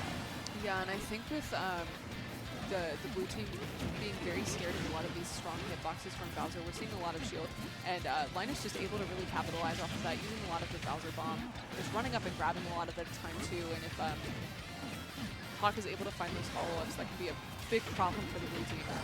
I love that find from Sam, but unfortunately going to put her in disadvantage. Three just hops on the stage right now, and the double toss coming out, but it's not going to be Hawk and Linus finding it. The teammate's now going to come back to continue this pressure in the 2v1. Sam now trying to get out of the scramble, but just still not able to quite manage it. Okay, love the use of the gyro to cover the recovery from Bowser to the ledge, just throwing it back on stage and able to find that up tilt to steal out Icy Mist stock. And Emma, the way these players are playing right now, are we watching Smash Bros. Or Beyblade? Because they are shooting these tops at each other, letting them fight, and then after they bounce back, that's when they're really going in. This gyro doing such a good job at creating a minefield on the ground, creating this whole third stage that people just don't even want to touch, because if you do, you get put in all of these little multi-hits that ping you back and forth, then someone picks one up and 0 to deaths you off of it. Yeah, Linus doing a really good job of holding onto the stock, sitting at 237 before he lost his stock, but it's kind of minimalist to be like, oh yeah, he's a stock tank, because he's taking so many stocks as well and doing so much damage. I feel like he's just doing a really good job in this game too. Yeah, and that, speaking of finding openings, right? The red team finding not one but two there off of what could have been a scary situation for them. And now the back and forth, 1, 2, 3, the air dodge coming out and just going to go all the way down to the corner, or barely holding on, somehow finding a way back, but the air dodge, you had to pick something. They kind of can cover it on reaction. And beautiful spacing, beautiful positioning, beautiful pressure from Hawk and Linus to lock that one down. Sam made them work for it, but just didn't work. They just didn't have to work hard enough. They're still able to manage it. You know, there's going to be no exhaustion from overworking here in the doubles format. Like I said, these guys practice that stuff on CPUs all the time. So they have it unlocked. They don't drop those combos very often. And so able to get a ton of % off of that. And we saw that they're very comfortable with finding those stocks as well. Linus able to use the down special at the ledge. And we saw that in the previous set as well, able to take that stock. So you do have to be careful. A lot of the time you see the ledge is like your safe space, but if they're able to wait out your invincibility, it can be curtains, especially with a character with such strong kill power as Bowser, able to use a lot of his grounded tools, but also the down special too. Yeah, and now we have yet a third character coming out from Icy Mist, obviously known as the Samus player, right, extraordinaire, but he's definitely not her only character. He's someone who's pretty well known, I think, for having very strong fun. He's playing a wide variety of characters at her local level, and so gonna bust out yet another one here when the Rob didn't work. Two now switching over to Falco, a character who's very strong in doubles in their own right. Yeah, Icy Mist, I'm pretty sure, has like a separate ranking on her PR for just her like pocket characters that she plays, or her random, because she just is so comfortable with playing a bunch of different characters. And I think that Falco makes a lot of sense, using a lot of these long-lasting aerials to catch a lot of the floatingness of Rob in the air, but also catching a lot of landings off of Bowser too. And Blue Team taking an explosive lead, only around 50% each, and able to find both of Red Team's stocks within a minute. I like this Falco a lot from Icy Mist. Obviously, the throws are huge. Up till, I think, is great at contesting just the positioning that in doubles Hawk and Linus have been taking, and that their characters want to pick. Plus, Laser, just such a low commitment option to just throw off the timing that for a synergy-based team is life-or-death. Yeah, and I think the biggest thing that Falco's going to struggle with is approaching, but it doesn't really matter in doubles as much because you have your teammate to help you create that space and create the approach options, especially with using gyro and laser as well, and just doing a really good job of locking down the ledge. Able to use the F tilt to send back off stage, drag down Nair into up air there as well, but and finding the reflect off the teammate's laser there to send it back. Linus and Hawk dodged the first one, but weren't able to dodge the run back, and so able on that reflected laser, even, you know, you don't expect it to work like a boomerang, Emma, but sometimes apparently it does here in doubles, and Icy and Sam have been really making it work, trying to get on the board and looking well positioned. They've only lost one stock so far. can we cut to the player cam so we can make sure that we don't have tilde on screen? Because, like, what's going on right now? Like, Icy Miss Falco is insane. Already still at 3 stocks here, sitting at 142 and just able to seal out a lot of these stocks. Finds the down air, but that does not find the follow-up. But again, just not letting Hawk touch the ground. Just doing such a great job of finding these combos and applying this pressure at the ledge. Yeah, barely there. Hawk and Line is not going to find that Rob combo to find the stock on Sam. So they have to back off, have to reset. Able to find the 2v1 in center stage to still find that ledge trap pressure. And now Hawk and Linus aren't able to get away. This is a Bowser in a 2v1 trying to take 4 stocks alone. And what do you, again, oh my gosh. Once you're put in that position, there is nowhere left to go. Both characters can exist off stage for so long. That was insane. I didn't know I liked Falco like that. That was crazy. Falco is either one of the most miserable characters to watch in Ultimate or one of the coolest, and there is no like Falco suffers from the same things to watch I think as ZSS does, and that she's either incredibly cool or incredibly lame, and there's no in between. Don't you talk about my girl like I that. love ZSS. You're lucky we don't have commentator cams because I just I love ZSS. I'm from New England. That's fair. I think Falco's cool. I just don't like playing against Falco. I think that's how I rate characters. Like, are they cool to watch? Are they cool to play against? Are they fun to play? Agreed. And I think he can be a pain to play against because he is cutscene combos, especially when you're a big character like Rob or Absolutely. Bowser. But to watch, I think he's sick. Oh, absolutely.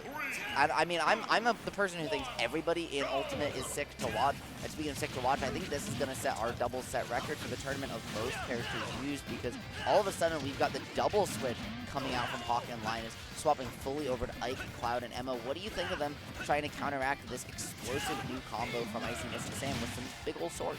I think it makes a lot of sense. As we said, the Twins are very comfortable with a lot of these team combos, regardless of the character composition that they're going for in their team.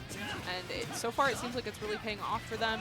Able to use these combos here to keep Icy Mist in the air, and I think locking down is going to be the best way to handle that. And it seems like they're doing that pretty efficiently, just not letting Icy Mist control a lot of this stage. And I think the swords are going to be what's really going to help her struggle in getting these combos. Yeah, they also these huge juggling boxes, right? Especially with the throw angles that Ike and Cloud offer, are just going to provide so many opportunities to set up for a juggle, set up into a teammate, or find an extension just like that. Not going to close out the stock, but they are able to force an opponent to the ledge, so it's going to be Sam now trying to get out of dodge. Able to find the reversal, but going to eat the limit cross slash for it, and just like that, right? What feels like an advantage isn't really an advantage or disadvantage. It was neutral. Both teams trading out of stock, and it's going to be Icy Miss and Sam once again just slightly behind where they need to be. Yeah, I really like that backup throw there from Cloud, recognizing that Ike wasn't going to be ready for the follow-up, so instead using it to hit the blue team teammate that was trying to help rescue their partner. But gonna need some rescuing here on this Rob, really struggling with dealing with these team combos, but Icy Miss firing back, able to get that fair, but just gonna use that limit up B to make it back to the ledge, and now we're stuck in this ledge trap situation again. No limit this time though, having to fast fall, barely able to make it back to stage, cleans up the up smash to this. Cloud has been the MVP for them here, up 2-1. Their backs were against the wall after almost getting 6 stock in game number 3, but they came back with a new team comp and picked up right where they left off in the first 2. Now Icy Miss and Sam on their potential last stock of doubles here. And it's going to be up to Icy Miss. It's going to be up to this Falco. 3 stocks by herself. Emma, can she do it? I don't know a ton about Falco's matchup charts, but I feel like Cloud would be a very hard matchup to play against. Tries to get the follow-up there from the neutral special from Ike, not able to find it. Just really struggling to make it back to the ledge here. Oh my gosh! Yeah, I love the just charging eruption here on platform, because not only does it cover the platform by sitting there with a low commitment option. Oh my no, gosh. Going off. Wait, hold on. The 2v1 here potentially. Oh yeah, you're